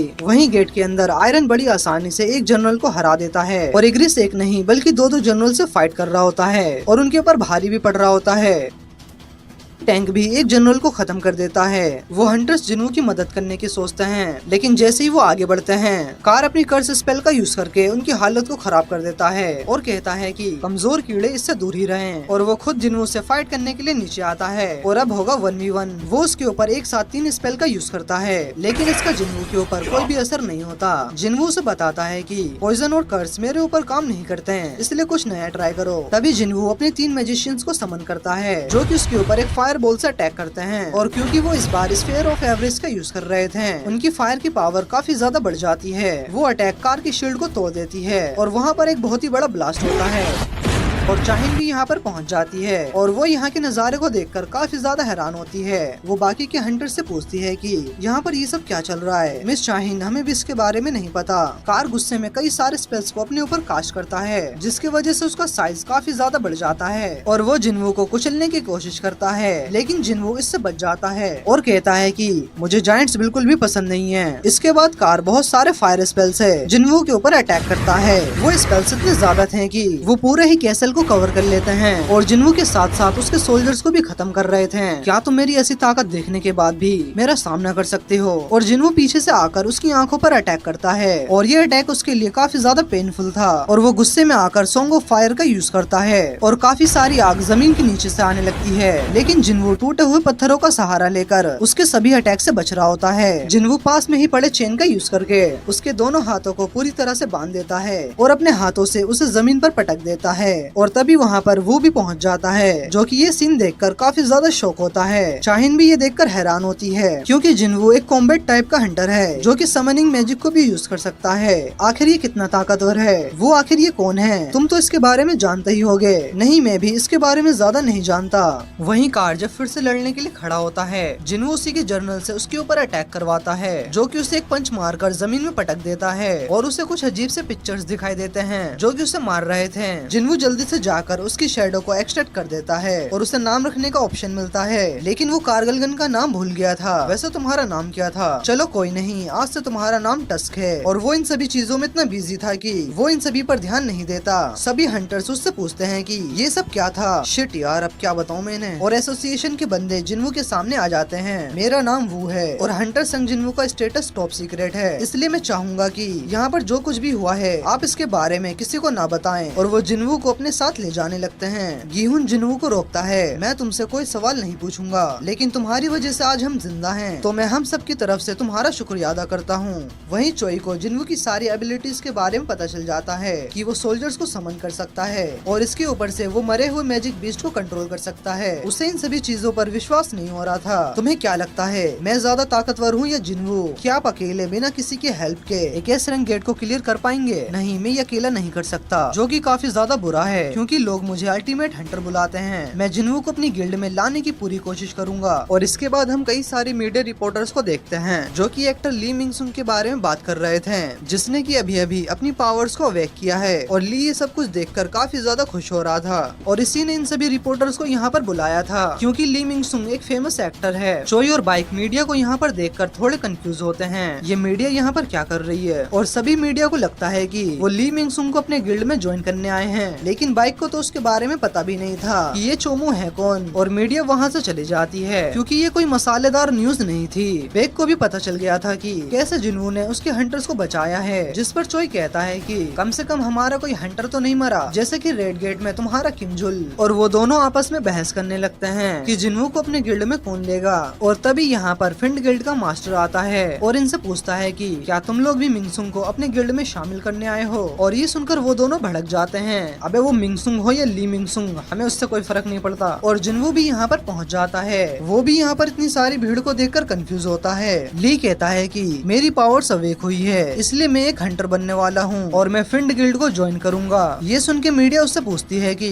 क्या आप एक्टिंग करना छोड़ दोगे, वो भी अपनी रैंक को चेक करवाने से पहले। अबे बेवकूफो, मुझे तो पहले से ही पता है, मैं एक ए रैंक का हंटर हूँ और मैं फिंड गिल्ड के साथ सिर्फ 2 साल काम करूंगा और इसके बाद मैं दोबारा से अपनी एक्टिंग करियर को शुरू कर दूंगा। दरअसल ली के ऊपर कई सारे एलिगेशन लगे होते हैं और उसे लगता है कि 2 साल बाद जनता सब कुछ भूल जाएगी। तभी जिनवू हंटर एसोसिएशन के अंदर जाने लगता है, लेकिन ली का मैनेजर उसे रोक देता है। अभी सर का कॉन्फ्रेंस चल रहा है, इसलिए बाद में आना। तभी वहाँ पर गोगन ही आ जाते हैं। ये मेरा गेस्ट है, तुम इसे अंदर आने दो, और मैंने तुम्हें पहले ही मना किया था कि आज तुम्हें कॉन्फ्रेंस नहीं करनी चाहिए थी। और वो जिनवू को लेकर अंदर चले जाते हैं और इसकी वजह से मीडिया का सारा अटेंशन जिनवू की तरफ चला जाता है, क्योंकि गोगन ही उसे खुद लेने आए थे। और मिंगसुंग भी अंदर जाने लगता है, लेकिन वो उसे रोक लेता है। अंदर अभी किसी और की रैंक चेक हो रही है, तो तुम अभी बाहर ही इंतजार करो। ली वू से कहता है कि तुम जानते हो ना कि मैं कौन हूँ, खड़े खड़े मैं तुम्हें नौकरी से निकलवा सकता हूँ। नहीं, मैं तुझे नहीं जानता, और अगर ज्यादा परेशान किया तो समझ जा। जिनवू देखता है कि चोई और बैग भी अंदर खड़े होते हैं, क्योंकि 2 साल के बाद कंट्री को एक एस रैंक हंटर मिलने वाला था। वहीं रूम के अंदर वो उसकी पावर्स को चेक करने से पहले उसकी एबिलिटीज को देखना चाहते थे, तो जिनवू सिर्फ एक शैडो सोल्जर को समन करता है। प्रेसिडेंट को पता था कि वो अपनी पावर्स को छुपा रहा है। मुझे वो ने सारी रिपोर्ट्स दे दी है, मैं जानता हूँ कि तुम इससे कहीं ज्यादा कर सकते हो। लगता है अब अपनी पावर्स को छुपाने का कोई फायदा नहीं है। और तभी जिनवू अपनी पूरी शैडो आर्मी को समन कर देता है और कहता है कि मैं इसके अलावा 100 और सोल्जर्स को समन कर सकता हूँ। और ये देखकर प्रेसिडेंट काफी ज्यादा शॉक हो जाते हैं, और बाहर खड़े चोई और बाइक भी रूम से आने वाली इस एनर्जी को फील कर पा रहे थे। ये तो सच में काफी ज्यादा ताकतवर है। और कुछ समय के बाद जिनवू को अपना एस रैंक हंटर लाइसेंस मिल जाता है, और अब मैं इसकी मदद से स्फीयर ऑफ एवरेस्ट को बेच सकता हूँ, और कोई भी मेरे ऊपर शक नहीं करेगा। और जब वो बाहर जा रहा होता है, चोई और बाइक गेट के पास खड़े होते हैं ताकि वो जिनवू को अपनी गिल्ड में शामिल कर सकें, लेकिन वो उन्हें फिर से इग्नोर करके वहाँ से चला जाता है। और वो जैसे ही गेट को खोलता है, सभी मीडिया रिपोर्टर्स उसकी फोटो लेने लगते हैं।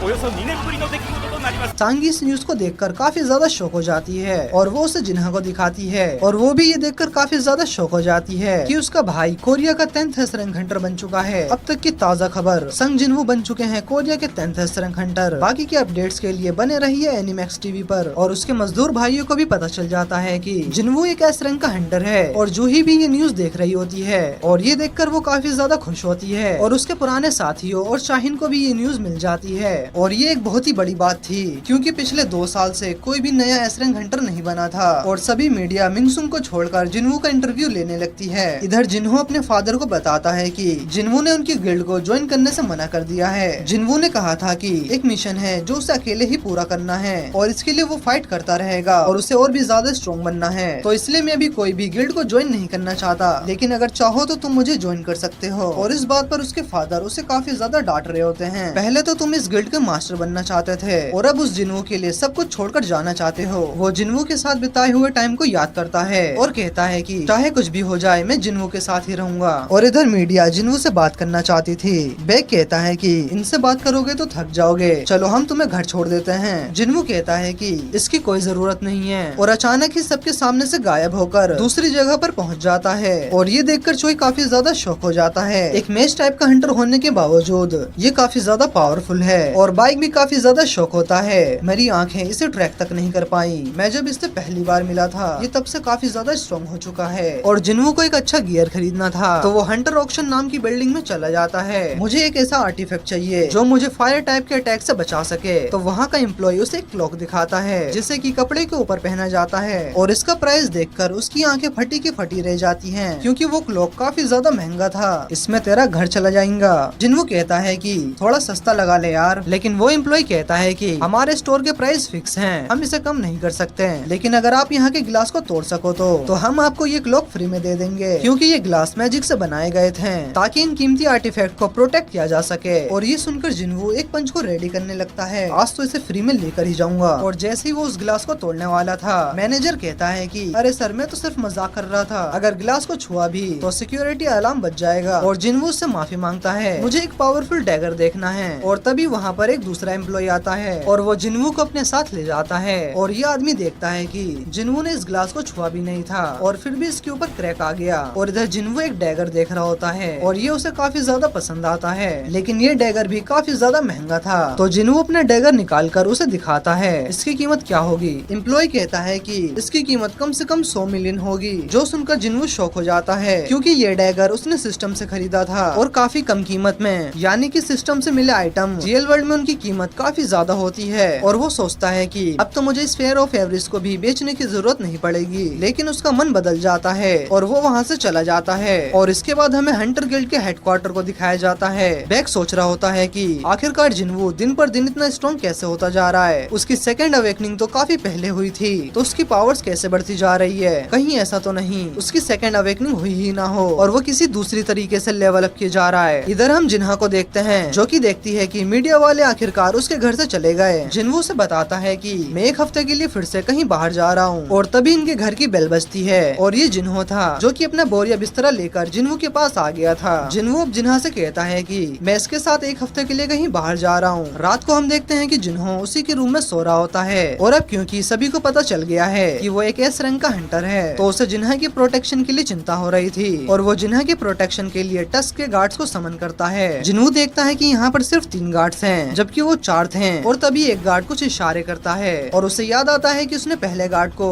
उड़ाकर छत में चिपका दिया था और वो उसकी बॉडी को एक्सट्रैक्ट करना भूल गया था। वो उन्हें जिन्हा की प्रोटेक्शन करने का ऑर्डर देता है और एक गार्ड ही उसकी प्रोटेक्शन करने के लिए काफी था और वो उसकी शेडो के साथ मर्ज हो जाता है, जिसके बाद वो छत पर चला जाता है और वो अपने शेडो सोल्जर्स को समन करता है और अपने सभी सोल्जर्स को उस एरिया की पेट्रोलिंग करने के लिए भेज देता है ताकि उसकी बहन सेफ रह सके। और तभी हम एक एंड को देखते हैं जो कि उड़कर कहीं जा रही होती है। अगले दिन जिन्वू जिन्हो के साथ वहाँ से निकल जाता है। बॉस आप उस टावर में क्यों जा रहे हो? मैं एक हफ्ते तक वहाँ ट्रेनिंग करने वाला हूँ। इसके बाद जिन्वू डीमन कैसल में चला जाता है और वो सीधा 76th फ्लोर पर टेलीपोर्ट होता है और वो अपने साथ लाए हुए क्लॉक और आर्टिफैक्ट को पहन लेता है और तभी जिन्वू को डीमन किंग बैरन को हराने का क्वेस्ट मिलता है जो कि 100th फ्लोर पर है। रिवॉर्ड के तौर पर उसे शेडो एक्सचेंज स्किल मिलेगी। वहीं डंजन के बाहर हमें जिन्हो के पेरेंट्स को दिखाया जाता है। जिन्हो के फादर कहते हैं कि उसे ऐसा घर छोड़कर नहीं जाना चाहिए था, लेकिन तभी वो बेहोश हो जाते हैं। वहीं डीमन कैसल के अंदर जिन्वू के सामने एक बहुत ही बड़ा मॉन्स्टर आता है। तभी जिन्वू टस को समन करता है और वो उसे स्फीयर ऑफ एवरेज दे देता है और टस इसका यूज करके एक फायर बॉल स्पेल का यूज करता है और ये अटैक इतना ज्यादा पावरफुल था कि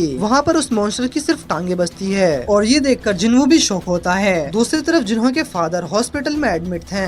डॉक्टर उन्हें बताते हैं कि उन्हें इंटरनल स्लम्बर नाम की बीमारी हुई है जिसमें कि पेशेंट को काफी ज्यादा नींद आती है और अगर वो एक बार सो जाए तो हमेशा के लिए सो जाता है और जिन्हो के फादर सोचते हैं कि इस दुनिया ने उन्हें रिजेक्ट कर दिया। दूसरी तरफ हम 2 हंटर्स को देखते हैं जो कि समुद्र के किनारे पेट्रोलिंग कर रहे थे और तभी उनके सामने एक रेड एंट आ जाती है। वहीं डीमन कैसल के अंदर जिन्वू ने अपने शेडो सोल्जर्स को 6 टीम्स में बांट दिया होता है और उन सभी को 2 ऑर्डर्स दिए होते हैं। पहला, अगर कोई भी मॉन्स्टर तुम्हारे सामने आता है तो उसे खत्म कर दो। दूसरा, अगर किसी को भी एंट्री परमिट मिलता है तो मुझे जल्दी से इन्फॉर्म करे। और इसकी वजह से जिन्वू काफी तेजी से प्रोग्रेस कर पा रहा होता है। तभी वो देखता है कि उसकी एमपी काफी तेजी से कम हो रही है, यानी कि कोई उसके सोल्जर्स को काफी तेजी से खत्म किया जा रहा है। ये उसकी हाईओक की टीम थी जो कि काफी तेजी से खत्म हो रही थी। जिन्वू को विश्वास नहीं होता कि कोई उसकी हाईओक्स वाली टीम को भी हरा सकता है और वो चेक करने के लिए चला जाता है। लेकिन जब वो वहाँ पर पहुँचता है उससे पता चलता है कि टीम बी को भी किसी ने खत्म कर दिया है। ये जो कोई भी है वो मेरे वीक सोल्जर्स को टारगेट कर रहा है, यानी कि अगला अटैक टैंक की टीम पर होने वाला है। इसके बाद हम कुछ डीमंस को देखते हैं जो कि टैंक की टीम के ऊपर अटैक कर देते हैं और वो उन्हें काफी आसानी से खत्म कर देते हैं और इन्होंने ही सबसे पहले टीम ए और बी को खत्म किया था।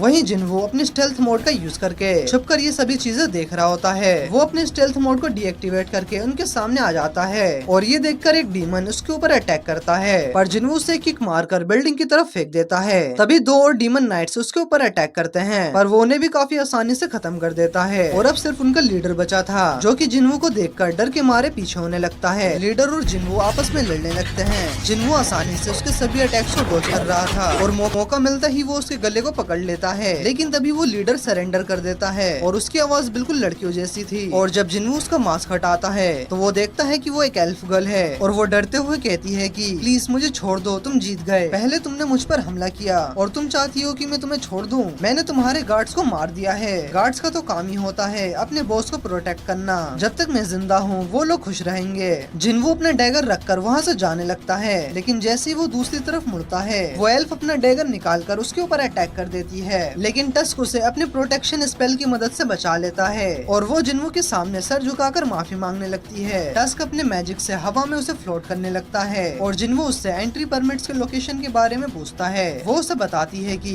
इस फ्लोर का परमिट मेरे फैमिली के पास है और मुझे बाकी के परमिट्स के लोकेशन के बारे में भी पता है। अगर तुम मुझे कुछ नहीं करोगे तो मैं तुम्हें उनकी लोकेशन बता सकती हूँ। तभी मैं सोचूं जिन्हो इन गार्ड्स को मारने के बाद भी मुझे वो परमिट क्यों नहीं मिला, और वो उसे डराते हुए कहता है कि और क्या मैं तुम पर भरोसा कर सकता हूँ? वैसे तुम्हारा नाम क्या है? मेरा नाम एसिल है और मैं रेड रू क्लैन से बिलोंग करती हूँ। और जिन्हो उससे सिस्टम के बारे में पूछता है, क्या तुम्हें भी कोई आवाज सुनाई देती है जो ह्यूमंस को मारने को कहती है? नहीं, हमें ऐसी आवाजें सुनाई नहीं देती, हमें तो सिर्फ अपने एरिया को प्रोटेक्ट करने की आवाजें सुनाई देती है। जिन्हो पूछता है कि तुम्हें ये आवाजें कब से सुनाई दे रही है? जिस पे एसिल कहती है कि जब से वो लोग यहाँ पर आए हैं। ये सुनकर जिन्हो शॉक हो जाता है, तो तुम लोग इससे पहले कहाँ थे? इससे पहले हम डीमन रियलम में थे। तुम डीमन रियलम में क्या कर रही थी? लेकिन तभी एसिल ग्लिच होने लगती है और कहती है कि हम वॉर की तैयारी कर रहे थे, एक ऐसे दुश्मन के लिए जो कितना स्ट्रॉन्ग है कि उससे फाइट करने के लिए और सभी डीमंस को इकट्ठा होना पड़ेगा, और तभी सिस्टम उसे कंट्रोल करने लगता है। ये जानकारी नहीं दी जानी चाहिए। और एसिल वहीं पर बेहोश हो जाती है। जिन्हो समझ जाता है कि वो और ज्यादा क्वेश्चंस नहीं पूछ सकता। दूसरी तरफ हम उसी एंट को देखते हैं, एक आइलैंड पर लोगों को मारकर उन्हें खा रही थी, और वो ये सारी रिपोर्ट हंटर एसोसिएशन को दे रहा होता है। इस अकेली एंट ने 294 लोगों की जान ले ली है। इस एंट से लड़ने के लिए हमने टोटल 108 हंटर्स को भेजा था, जिनमें से 6 हंटर्स मारे गए, जिसके बाद वहाँ पर एक ए रैंक के हंटर ने आकर उस एंट को खत्म कर दिया।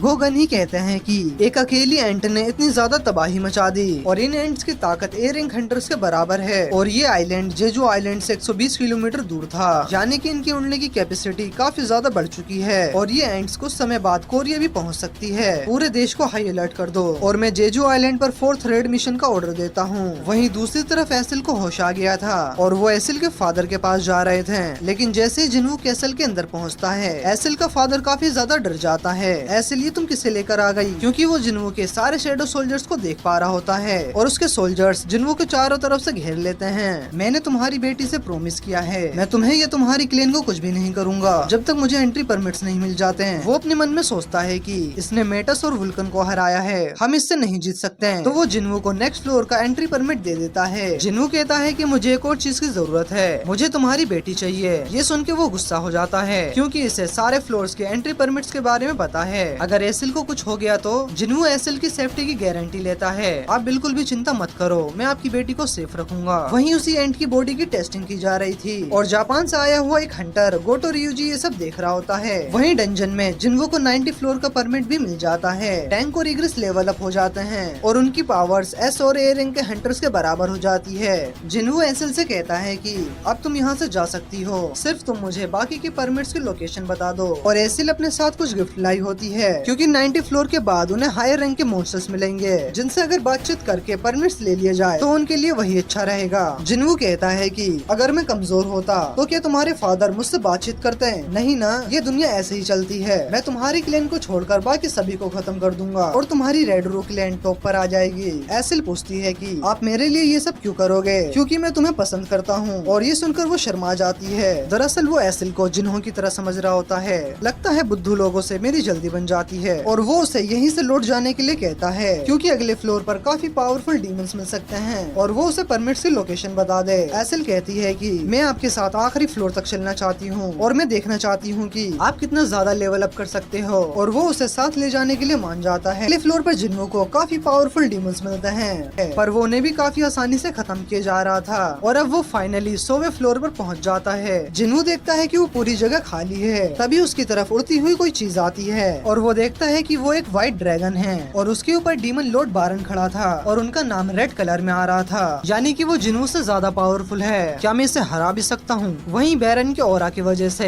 एसल की बुरी हालत हो जाती है। हवा में फाइट करना काफी ज्यादा मुश्किल होगा। मुझे सबसे पहले इस ड्रैगन को खत्म करना होगा। तभी बैरन कई सारे गेट्स को समन करता है, और उसके अंदर से कई सारे डीमंस बाहर आने लगते हैं, और जिन्हो के सामने कई सारे नोटिफिकेशन आने लगती है। लगातार कई सारे डीमंस बाहर आने लगते हैं, और कई हजार डीमन जिन्हो को चारों तरफ से घेर लेते हैं। वो उसकी तरफ अटैक करने के लिए आगे बढ़ते हैं, और तभी जिन्हो अपनी मोनार्क डोमेन को एक्टिवेट करता है। जिन्हो और बैरन की आर्मी आपस में लड़ने लगती है। टस्क स्फीयर ऑफ एवरेज का यूज करके अपने एक ही अटैक से कई हजार डीमंस को मार देता है। उसकी पावर्स को देखकर एसिल भी काफी ज्यादा शॉक हो जाती है। एसिल को समझ में नहीं आता कि उसे किसकी साइड लेनी चाहिए, क्योंकि बैरन इस जगह का रूलर है, और जिन्हो एक घुसपैठिया जिसे कि खत्म कर देना चाहिए। तभी बैरन अपनी इलेक्ट्रिक स्पेल को आसमान में कास्ट करता है। बादलों से जमीन पर बिजली गिरने लगती है, और पूरे जगह को ही डिस्ट्रॉय की जा रही थी। और ये अटैक एसिल को लगने वाला था, लेकिन जिन्हो आकर उसे बचा लेता है। अगर ऐसा ही चलता रहा तो मेरी एमपी जल्द ही खत्म हो जाएगी। जिन्हो अपनी डैश और स्टेल्थ स्किल को एक्टिवेट करता है और वो बैरन की तरफ काफी तेजी से बढ़ने लगता है, लेकिन इनविजिबल होने के बाद भी बैरन उसे देख पा रहा होता है और जब जिन्वू अटैक करता है तो बैरन उसे काफी आसानी से रोक देता है और वो जिन्वू को जमीन पर पटक देता है और वो अपनी लेजर से जिन्वू के ऊपर अटैक करने लगता है। तभी जिन्वू आयरन और टस्क को समन करता है।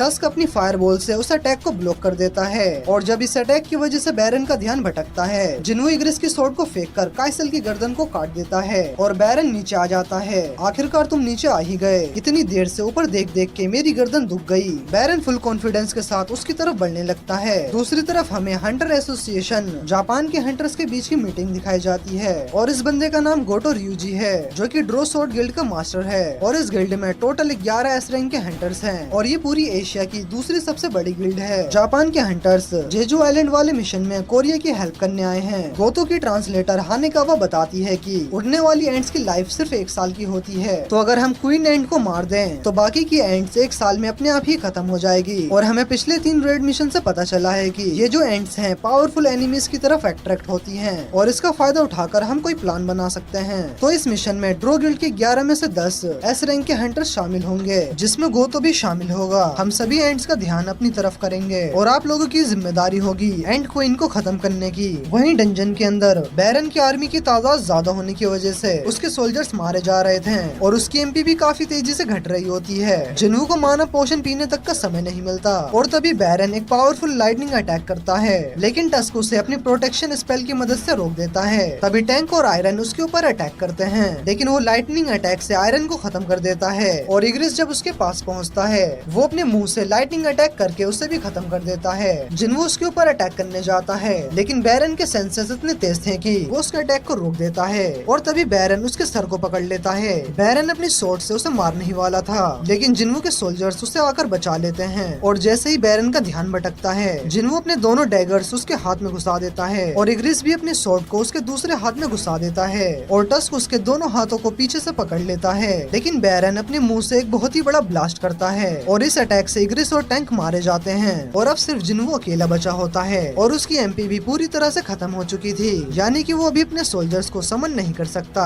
और अब होता है shadow monarch versus demon monarch. Baron भी अपने दोनों वेपन्स को समन करता है और वो दोनों एक दूसरे से भिड़ जाते हैं और इन दोनों की फाइट काफी ज्यादा इंटेंस होती है। वो दोनों इतनी तेजी से लड़ रहे होते हैं कि लेकिन एसिल तो उन्हें देख भी नहीं पाती और उनकी फाइट से पूरी जमीन डिस्ट्रॉय हो जाती है। बैरन फिर से लाइटनिंग अटैक करता है जिससे कि जिन्वू ब्लॉक कर देता है, पर इसके चक्कर में उसके दोनों डैगर्स हाथ से छूट जाते हैं और वो जिन्वू को जमीन पर देकर मारता है। जिन्वू उसके दोनों हाथों को पकड़कर उसके अटैक को रोक देता है, पर बैरन की ताकत उससे कहीं ज्यादा थी, जिसके बाद वो फिर से अपने मुंह से लाइटनिंग ब्लास्ट करने वाला था और इस पोजीशन में जिन्वू उस अटैक से नहीं बच सकता। लेकिन तभी एसिल अपने वेपन को बैरन की तरफ फेंक देती है। इसकी वजह से उसका ध्यान थोड़ा सा भटक जाता है और वो इस मौके का फायदा उठाकर वो अपनी पूरी पावर्स का यूज करता है और साथ में रूलर्स हैंड स्किल का यूज करता है और बैरन के दोनों हाथों को उखाड़ देता है। वो दर्द के मारे चिल्लाने लगता है। जिन्वू उसके मुंह पर एक काफी पावरफुल पंच मारता है और ये पंच इतना ज्यादा पावरफुल था कि उसका सर उसकी बॉडी से अलग हो जाता है और आसमान में एक काफी बड़ा ब्लास्ट होता है और जिन्वू को नोटिफिकेशन आती है कि उसने डीमन किंग बैरन को हरा दिया है। बैरन ने जो सभी गेट्स को समन किए थे वो सभी गायब हो जाते हैं। जिन्वू एसिल से कहता है कि अब से रेडोरू क्लैन यहाँ की रूलर है और वो काफी ज्यादा इमोशनल हो जाती है और जिन्वू को डीमन किंग का प्यूरिफाइड ब्लड मिल जाता है और अब उसके पास एलेक्सर ऑफ लाइफ बनाने के लिए तीनों इंग्रेडिएंट्स आ चुके हैं, जिसके बाद सिस्टम एलेक्सर ऑफ लाइफ बनाने का प्रोसेस शुरू कर देता है। एलेक्सर ऑफ लाइफ की टोटल 6 बोटल्स बनी होती है। जिन्वू सोच रहा होता है कि क्या इससे मेरी मोम ठीक हो पाएंगी। तभी आयरन वहाँ पर काइसल की बॉडी लेकर आता है और वो काइसल की बॉडी को भी एक्सट्रैक्ट कर देता है। वो उसका नाम भूल गया था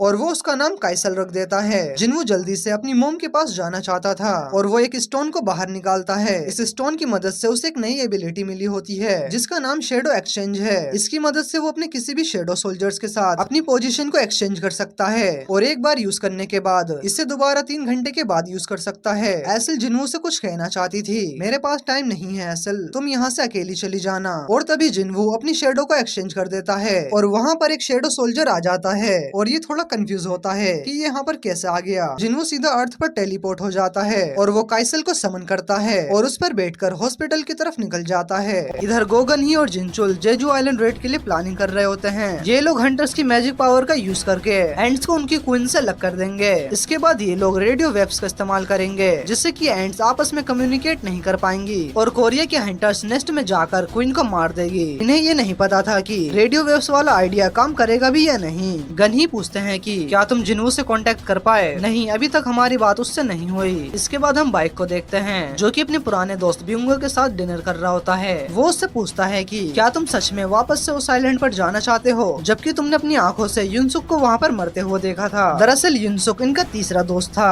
जो कि जेजू आइलैंड पर उन एंड्स के हाथों मारा गया था। बैक कहता है कि इसलिए मुझे वहाँ जाना पड़ेगा। अगर वो एंड्स यहाँ पर आ गयी तो पूरे देश को ही डिस्ट्रॉय कर देगी। तुम कब से अपने देश के लिए इतने ज्यादा सीरियस हो गए? वो कुछ भी हो, मुझे वहाँ जाना ही पड़ेगा। अगर तुम चाहते हो कि मैं भी तुम्हारे साथ चलूं तो ये पॉसिबल नहीं है। मैं दोबारा से उस आइलैंड पर नहीं जाऊंगा। ब्यूंग एक एस रैंक का हीलर होता है और ये उन हंटर्स में से एक है जिसने काफी कम उम्र में रिटायरमेंट ले ली। बैक कहता है कि मैं तो तुम्हें बस गुड बाय कहने आया था, क्योंकि क्या पता इसके बाद हम दोबारा मिल भी पाए या नहीं। ब्यूंग बताता है कि मैं गवर्नमेंट जॉब की तैयारी कर रहा हूँ और अब मैं खून खराबा नहीं देखना चाहता, इसलिए मैं हंटर वाले काम से रिटायर हुआ था। मैं गवर्नमेंट जॉब करके एक नॉर्मल जिंदगी जीना चाहता हूँ। बैक कहता है कि तुम सही कह रहे हो, हंटर्स ही हैं जो कि नॉर्मल नहीं है, लेकिन उसे आज तक ऐसा कोई हंटर नहीं मिला जिसको लड़ना पसंद ना हो। मॉन्स्टर से लड़ना हमारा डेली का रूटीन बन चुका है और कुछ लोगों को तो इसमें मजा भी आता है। इधर जिन्वू हॉस्पिटल में पहुंच गया था। वो देखता है कि उसकी मोम की गर्दन पे जलने का निशान है जो कि असल में जिन्वू की वजह से ही हुआ था। उबलता हुआ पानी जिन्वू की मोम के ऊपर गिर जाता है, लेकिन उसकी मोम ने उसे बिल्कुल भी नहीं डांटा था। जिन्वू अपने मन में सोचता है कि क्या ये लेक्सर काम करेगा, लेकिन उसे सिस्टम पर पूरा भरोसा था, क्योंकि सिस्टम की वजह से वो एक ई रैंक के हंटर से एस रैंक हंटर बन चुका है। मुझे इस पे भरोसा करना चाहिए। जिसके बाद वो अपनी मोम को एलेक्सर ऑफ लाइफ पिला देता है। वो पोशन तुरंत ही उन्हें ठीक करना शुरू कर देता है और वो उस जले हुए निशान को भी ठीक कर देता है। और जिन्वू अपनी मोम की जागने का इंतजार कर रहा होता है और जो उसने अब तक इतने सारे चैलेंजेस को फेस किए हैं वो सब अपने मोम के लिए ही किए थे। और तभी जिन्वू की मोम उठकर बैठ जाती है और वो उससे पूछती है कि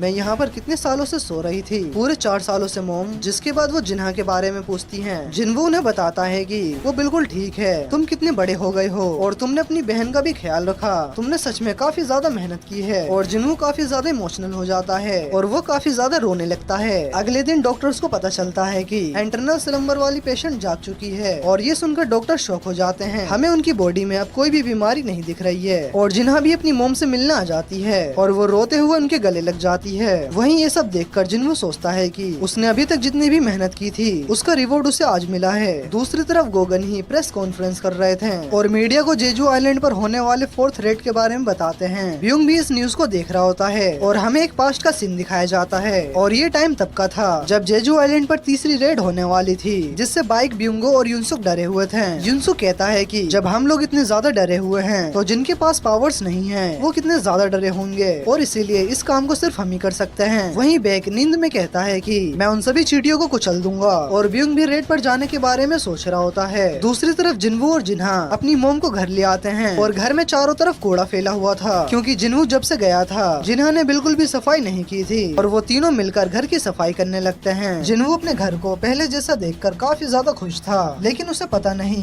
क्यों काफी ज्यादा अजीब लग रहा था, जैसे कि उसने किसी लाइन को क्रॉस कर दी हो जो कि उसे नहीं करनी चाहिए थी। उसकी मदर जिन्वू से पूछती है कि क्या तुम्हारे फादर के बारे में कोई खबर मिली? और मैंने सुना है कि तुम एस रैंक हंटर बन चुके हो। और ये जानकर वो काफी ज्यादा खुश होती हैं, क्योंकि उसके फादर भी पहले एक फायर फाइटर थे और फिर एक हंटर बन गए थे। वो लोगों की जान बचाते थे और ये देखकर ही मैंने तुम्हारे फादर से शादी की थी और तुम भी बिल्कुल अपने फादर के ऊपर गए हो। जिन्हा कहती है कि मैं डॉक्टर बनना चाहती हूँ ताकि मैं भी लोगों की जान बचा सकूं। तभी जिन्वू को हंटर एसोसिएशन से कॉल आती है। इधर गन ही बताते हैं कि प्रेस कॉन्फ्रेंस के बाद थॉमस आंद्रे नाम का आदमी उनसे मिलने आया था, जो कि अमेरिका का national level S rank hunter है। National level hunters S rank hunter से थोड़े ज्यादा स्ट्रॉन्ग होते हैं और अकेले ही एक देश की मिलिट्री जितने पावरफुल होते हैं। और पता नहीं वो यहाँ पर क्या करने आया था। गन ही पूछते हैं कि जिन्वू से कांटेक्ट हुआ क्या? जिन्वू बस आता ही होगा और जिन्वू भी यहाँ पर पहुँच जाता है। गन ही जिन्वू से कहते हैं कि हम 4 दिनों के बाद जेजू आइलैंड रेड मिशन शुरू करने वाले हैं और मैं चाहता हूँ कि तुम भी इस रेड को ज्वाइन करो। जिन्वू के पास अच्छा मौका था कि वो अपने आप को लेवल अप कर सके,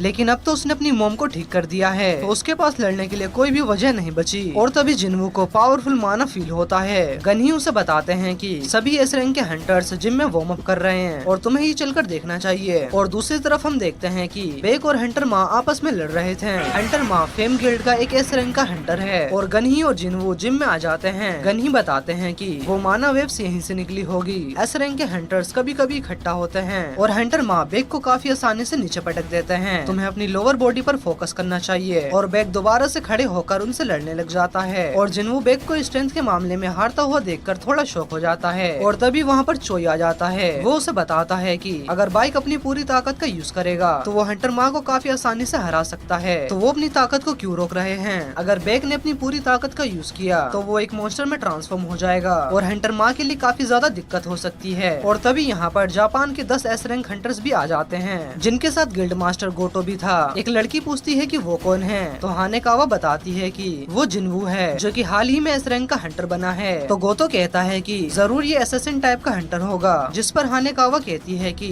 नहीं वो तो एक मेज टाइप का हंटर है। और ये बात गोटो को हजम नहीं होती। चाहिन भी जिन्वू की ओरा को नोटिस कर लेती है। दूसरी तरफ बेक और हंटर माँ अभी तक लड़ रहे होते हैं और उन दोनों को लड़ता हुआ देखकर हानेकावा को वो काफी कमजोर लगते हैं क्योंकि उसने पास से हमेशा गोटो को लड़ते हुए देखा है। और ये बात पीछे से आता हुआ पाक जोंगसू सुन लेता है जो कि नाइट गिल्ड का मास्टर है। हानेकावा कहती है कि मैंने ये नाम पहले कभी नहीं सुना। तो उसका असिस्टेंट बताता है कि ऐसा इसलिए क्योंकि वो एक एयर रिंग का हंटर है, लेकिन इसके बावजूद उनकी गिल्ड टॉप 5 में आती है। तभी वहाँ पर चाहिन और लिम आ जाते हैं और वो उनकी बहस को शांत करने की कोशिश करते हैं। तभी गोटो कहता है कि क्यों न हमें एक फ्रेंडली मैच रखना चाहिए जिसके अंदर सिर्फ एस रैंक के हंटर्स ही पार्टिसिपेट करेंगे।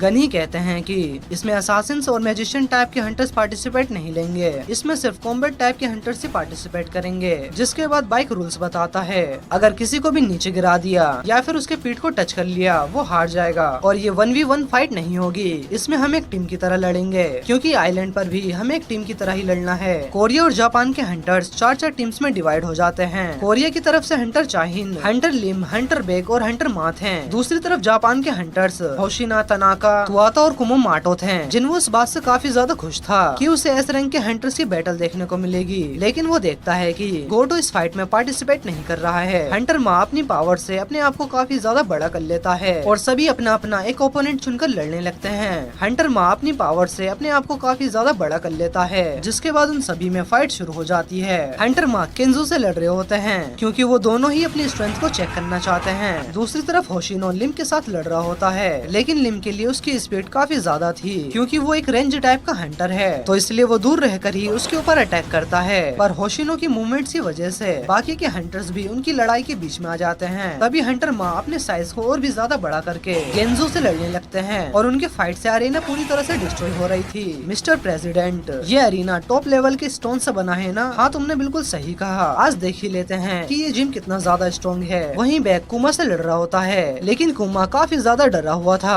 वो तो बस बाइक के अटैक्स को डॉज किए जा रहा था, तो बाइक अपनी पावर्स को और भी ज्यादा बढ़ाकर कुमा के ऊपर अटैक करने लगता है। मुझे इनके ऊपर रहम नहीं करना। दूसरी तरफ हम देखते हैं कि केंजो ने हंटर माँ को हरा दिया था और उसे जमीन पर पटक दिया होता है, और ये पहली बार था कि किसी ने उसे जमीन पर पटका हो। और इधर होशिनो ने भी लिम को हरा दिया था और अब तक कोरिया के 2 हंटर्स हार चुके हैं। वहीं बाइक और कुमा अभी तक लड़ रहे होते हैं, लेकिन तभी होशिनो और तनाका बाइक के सामने आ जाते हैं। इन्हें क्या लगता है मैं चाहिन से भी ज्यादा कमजोर हूँ। दूसरी तरफ चाहिन एक लड़की से फाइट कर रही होती है और वो उसके ऊपर भारी भी पड़ रही होती है और वो चाहिन के अटैक्स को नहीं समझ पा रही होती। चाहिन बिल्कुल किसी डांसर की तरफ फाइट कर रही थी और चाहिन की ऐसी फाइटिंग स्टाइल की वजह से उसे डांसर का टाइटल मिला होता है और वो उसे जल्दी से नॉकआउट करके बेक की तरफ जाने लगती है। बेक होशिनो और तनाका से अकेले ही लड़ रहा होता है और चाहिन उसकी हेल्प करने के लिए जाने लगती है, लेकिन तभी गुमा उसके पीछे आ जाता है। लेकिन चाहिन उसके ऊपर काफी तेजी से अटैक करने लगती है और गुमा को काफी ज्यादा इंजर्ड कर देती है। गुमा गुस्से में आकर अपनी पावर्स को अनलिश करने लगता है। ये देखकर उसके गिल्ड मेंबर काफी ज्यादा परेशान होने लगते हैं। क्या हमें इसे रोकना चाहिए? जब तक किसी को सीरियस इंजरी नहीं हो जाती तब तक इसे ऐसे ही चलने दो।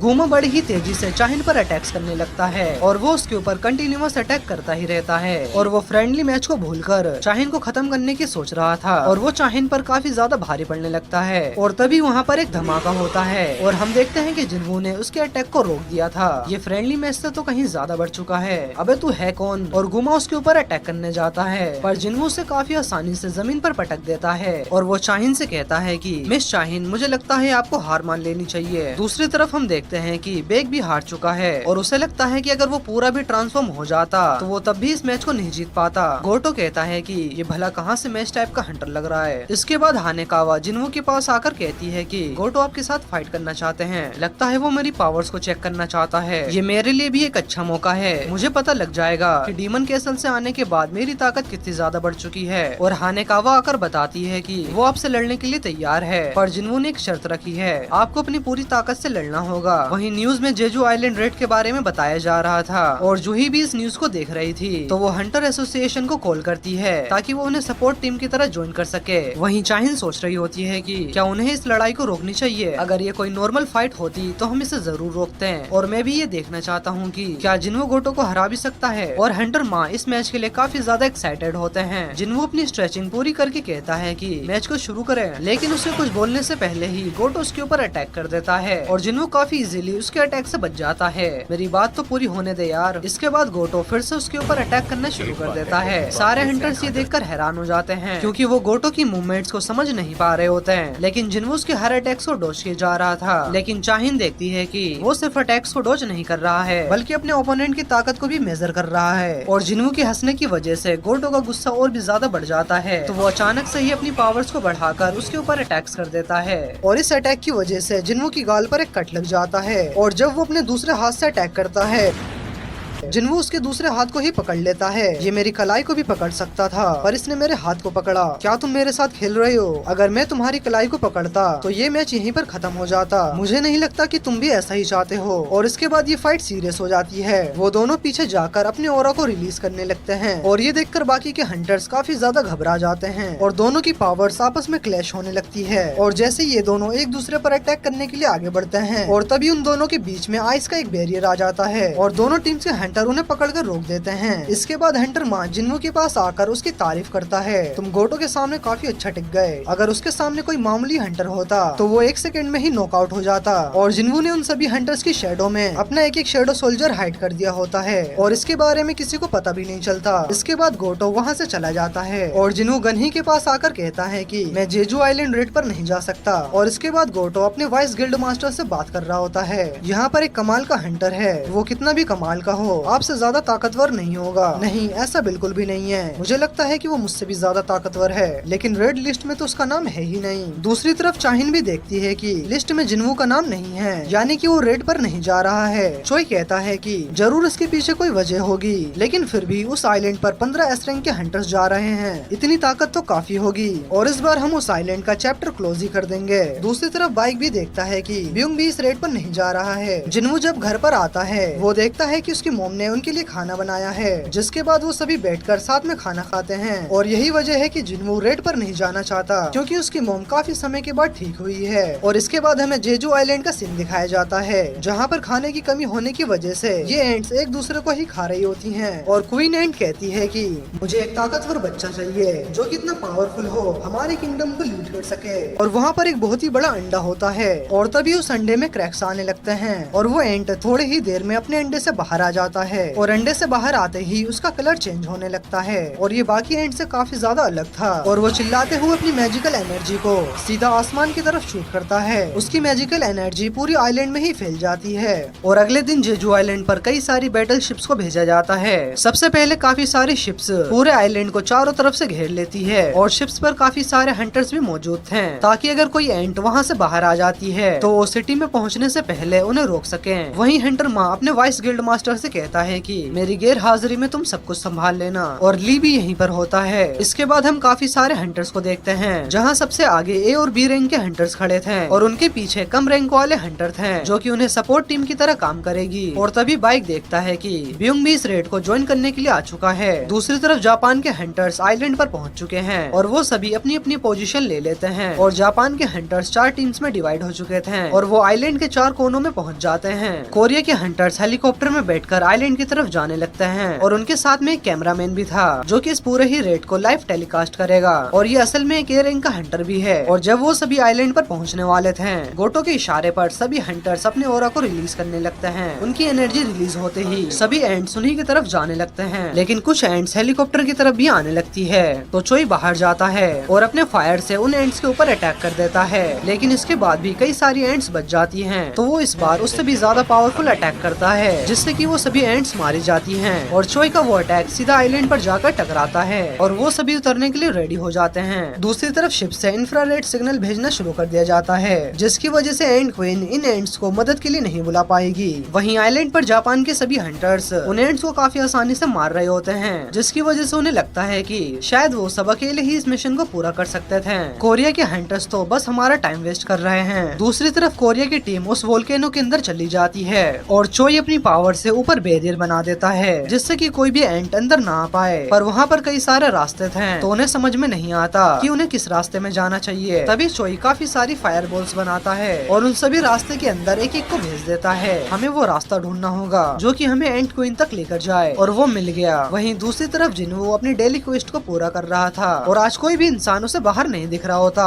क्योंकि सभी लोग उस रेड को देखने में बिजी थे। इतने सारे एस रैंक के हंटर्स हैं और सभी काफी ज्यादा ताकतवर हैं। मुझे नहीं लगता कि उन्हें मेरी जरूरत पड़ेगी। वहीं हंटर्स एंड्स को मारते हुए आगे बढ़ते जा रहे थे और वो सभी एक चैम्बर के पास पहुंच जाते हैं, यानी कि क्वीन एंड का रूम भी इसके आसपास ही होगा। तभी उनकी नजर एक बड़े से एग पर जाती है जो कि टूटा हुआ था और उसे देखकर ब्यूंग डर जाता है। हमें क्वीन एंड पर फोकस करना चाहिए। मैं समझ सकता हूँ कि ये क्यों डर रहा होगा। ये एंड्स बड़ी ही तेजी से इवॉल्व कर रही है। उस अंडे से निकला हुआ एंड पता नहीं कितना ताकतवर होगा। दूसरी तरफ केंजो को एक एंड घायल कर देती है तो वो खुद को हील कराने के लिए शिमुजू के पास जाता है, जो कि एस रैंक की हीलर है, और वो उसे हील करने के बदले कुछ पैसे मांगती है। ये सब मजाक का टाइम नहीं है, मुझे जल्दी से हील करो। लेकिन तभी वहाँ पर फिर से कई सारी एंड्स आने लगती हैं। लेकिन तभी केंजो देखता है कि उसकी गर्दन अचानक से ही कट जाती है और इस चीज को देखकर वो दोनों अलर्ट हो जाते हैं। पर इससे पहले कि वो दोनों कुछ कर पाते हैं, कोई उड़ती हुई चीज गेंजो की गर्दन भी काट देती है और वो दूसरा हंटर उस चीज का पीछा करने लगता है। और जैसे वो अपनी कटाना की मदद से उसके ऊपर अटैक करने की कोशिश करता है, उसकी भी गर्दन कट जाती है और जापान के 3 एस रैंक के हंटर्स कुछ ही मिनट्स में मारे जाते हैं। और इस बैडेस्ट क्लिफहैंगर के साथ ये वीडियो यहीं पर खत्म हो जाती है और अगला वाला पार्ट इससे भी ज्यादा खतरनाक होने वाला है, तो उसे देखने के लिए चैनल को सब्सक्राइब जरूर कर लेना।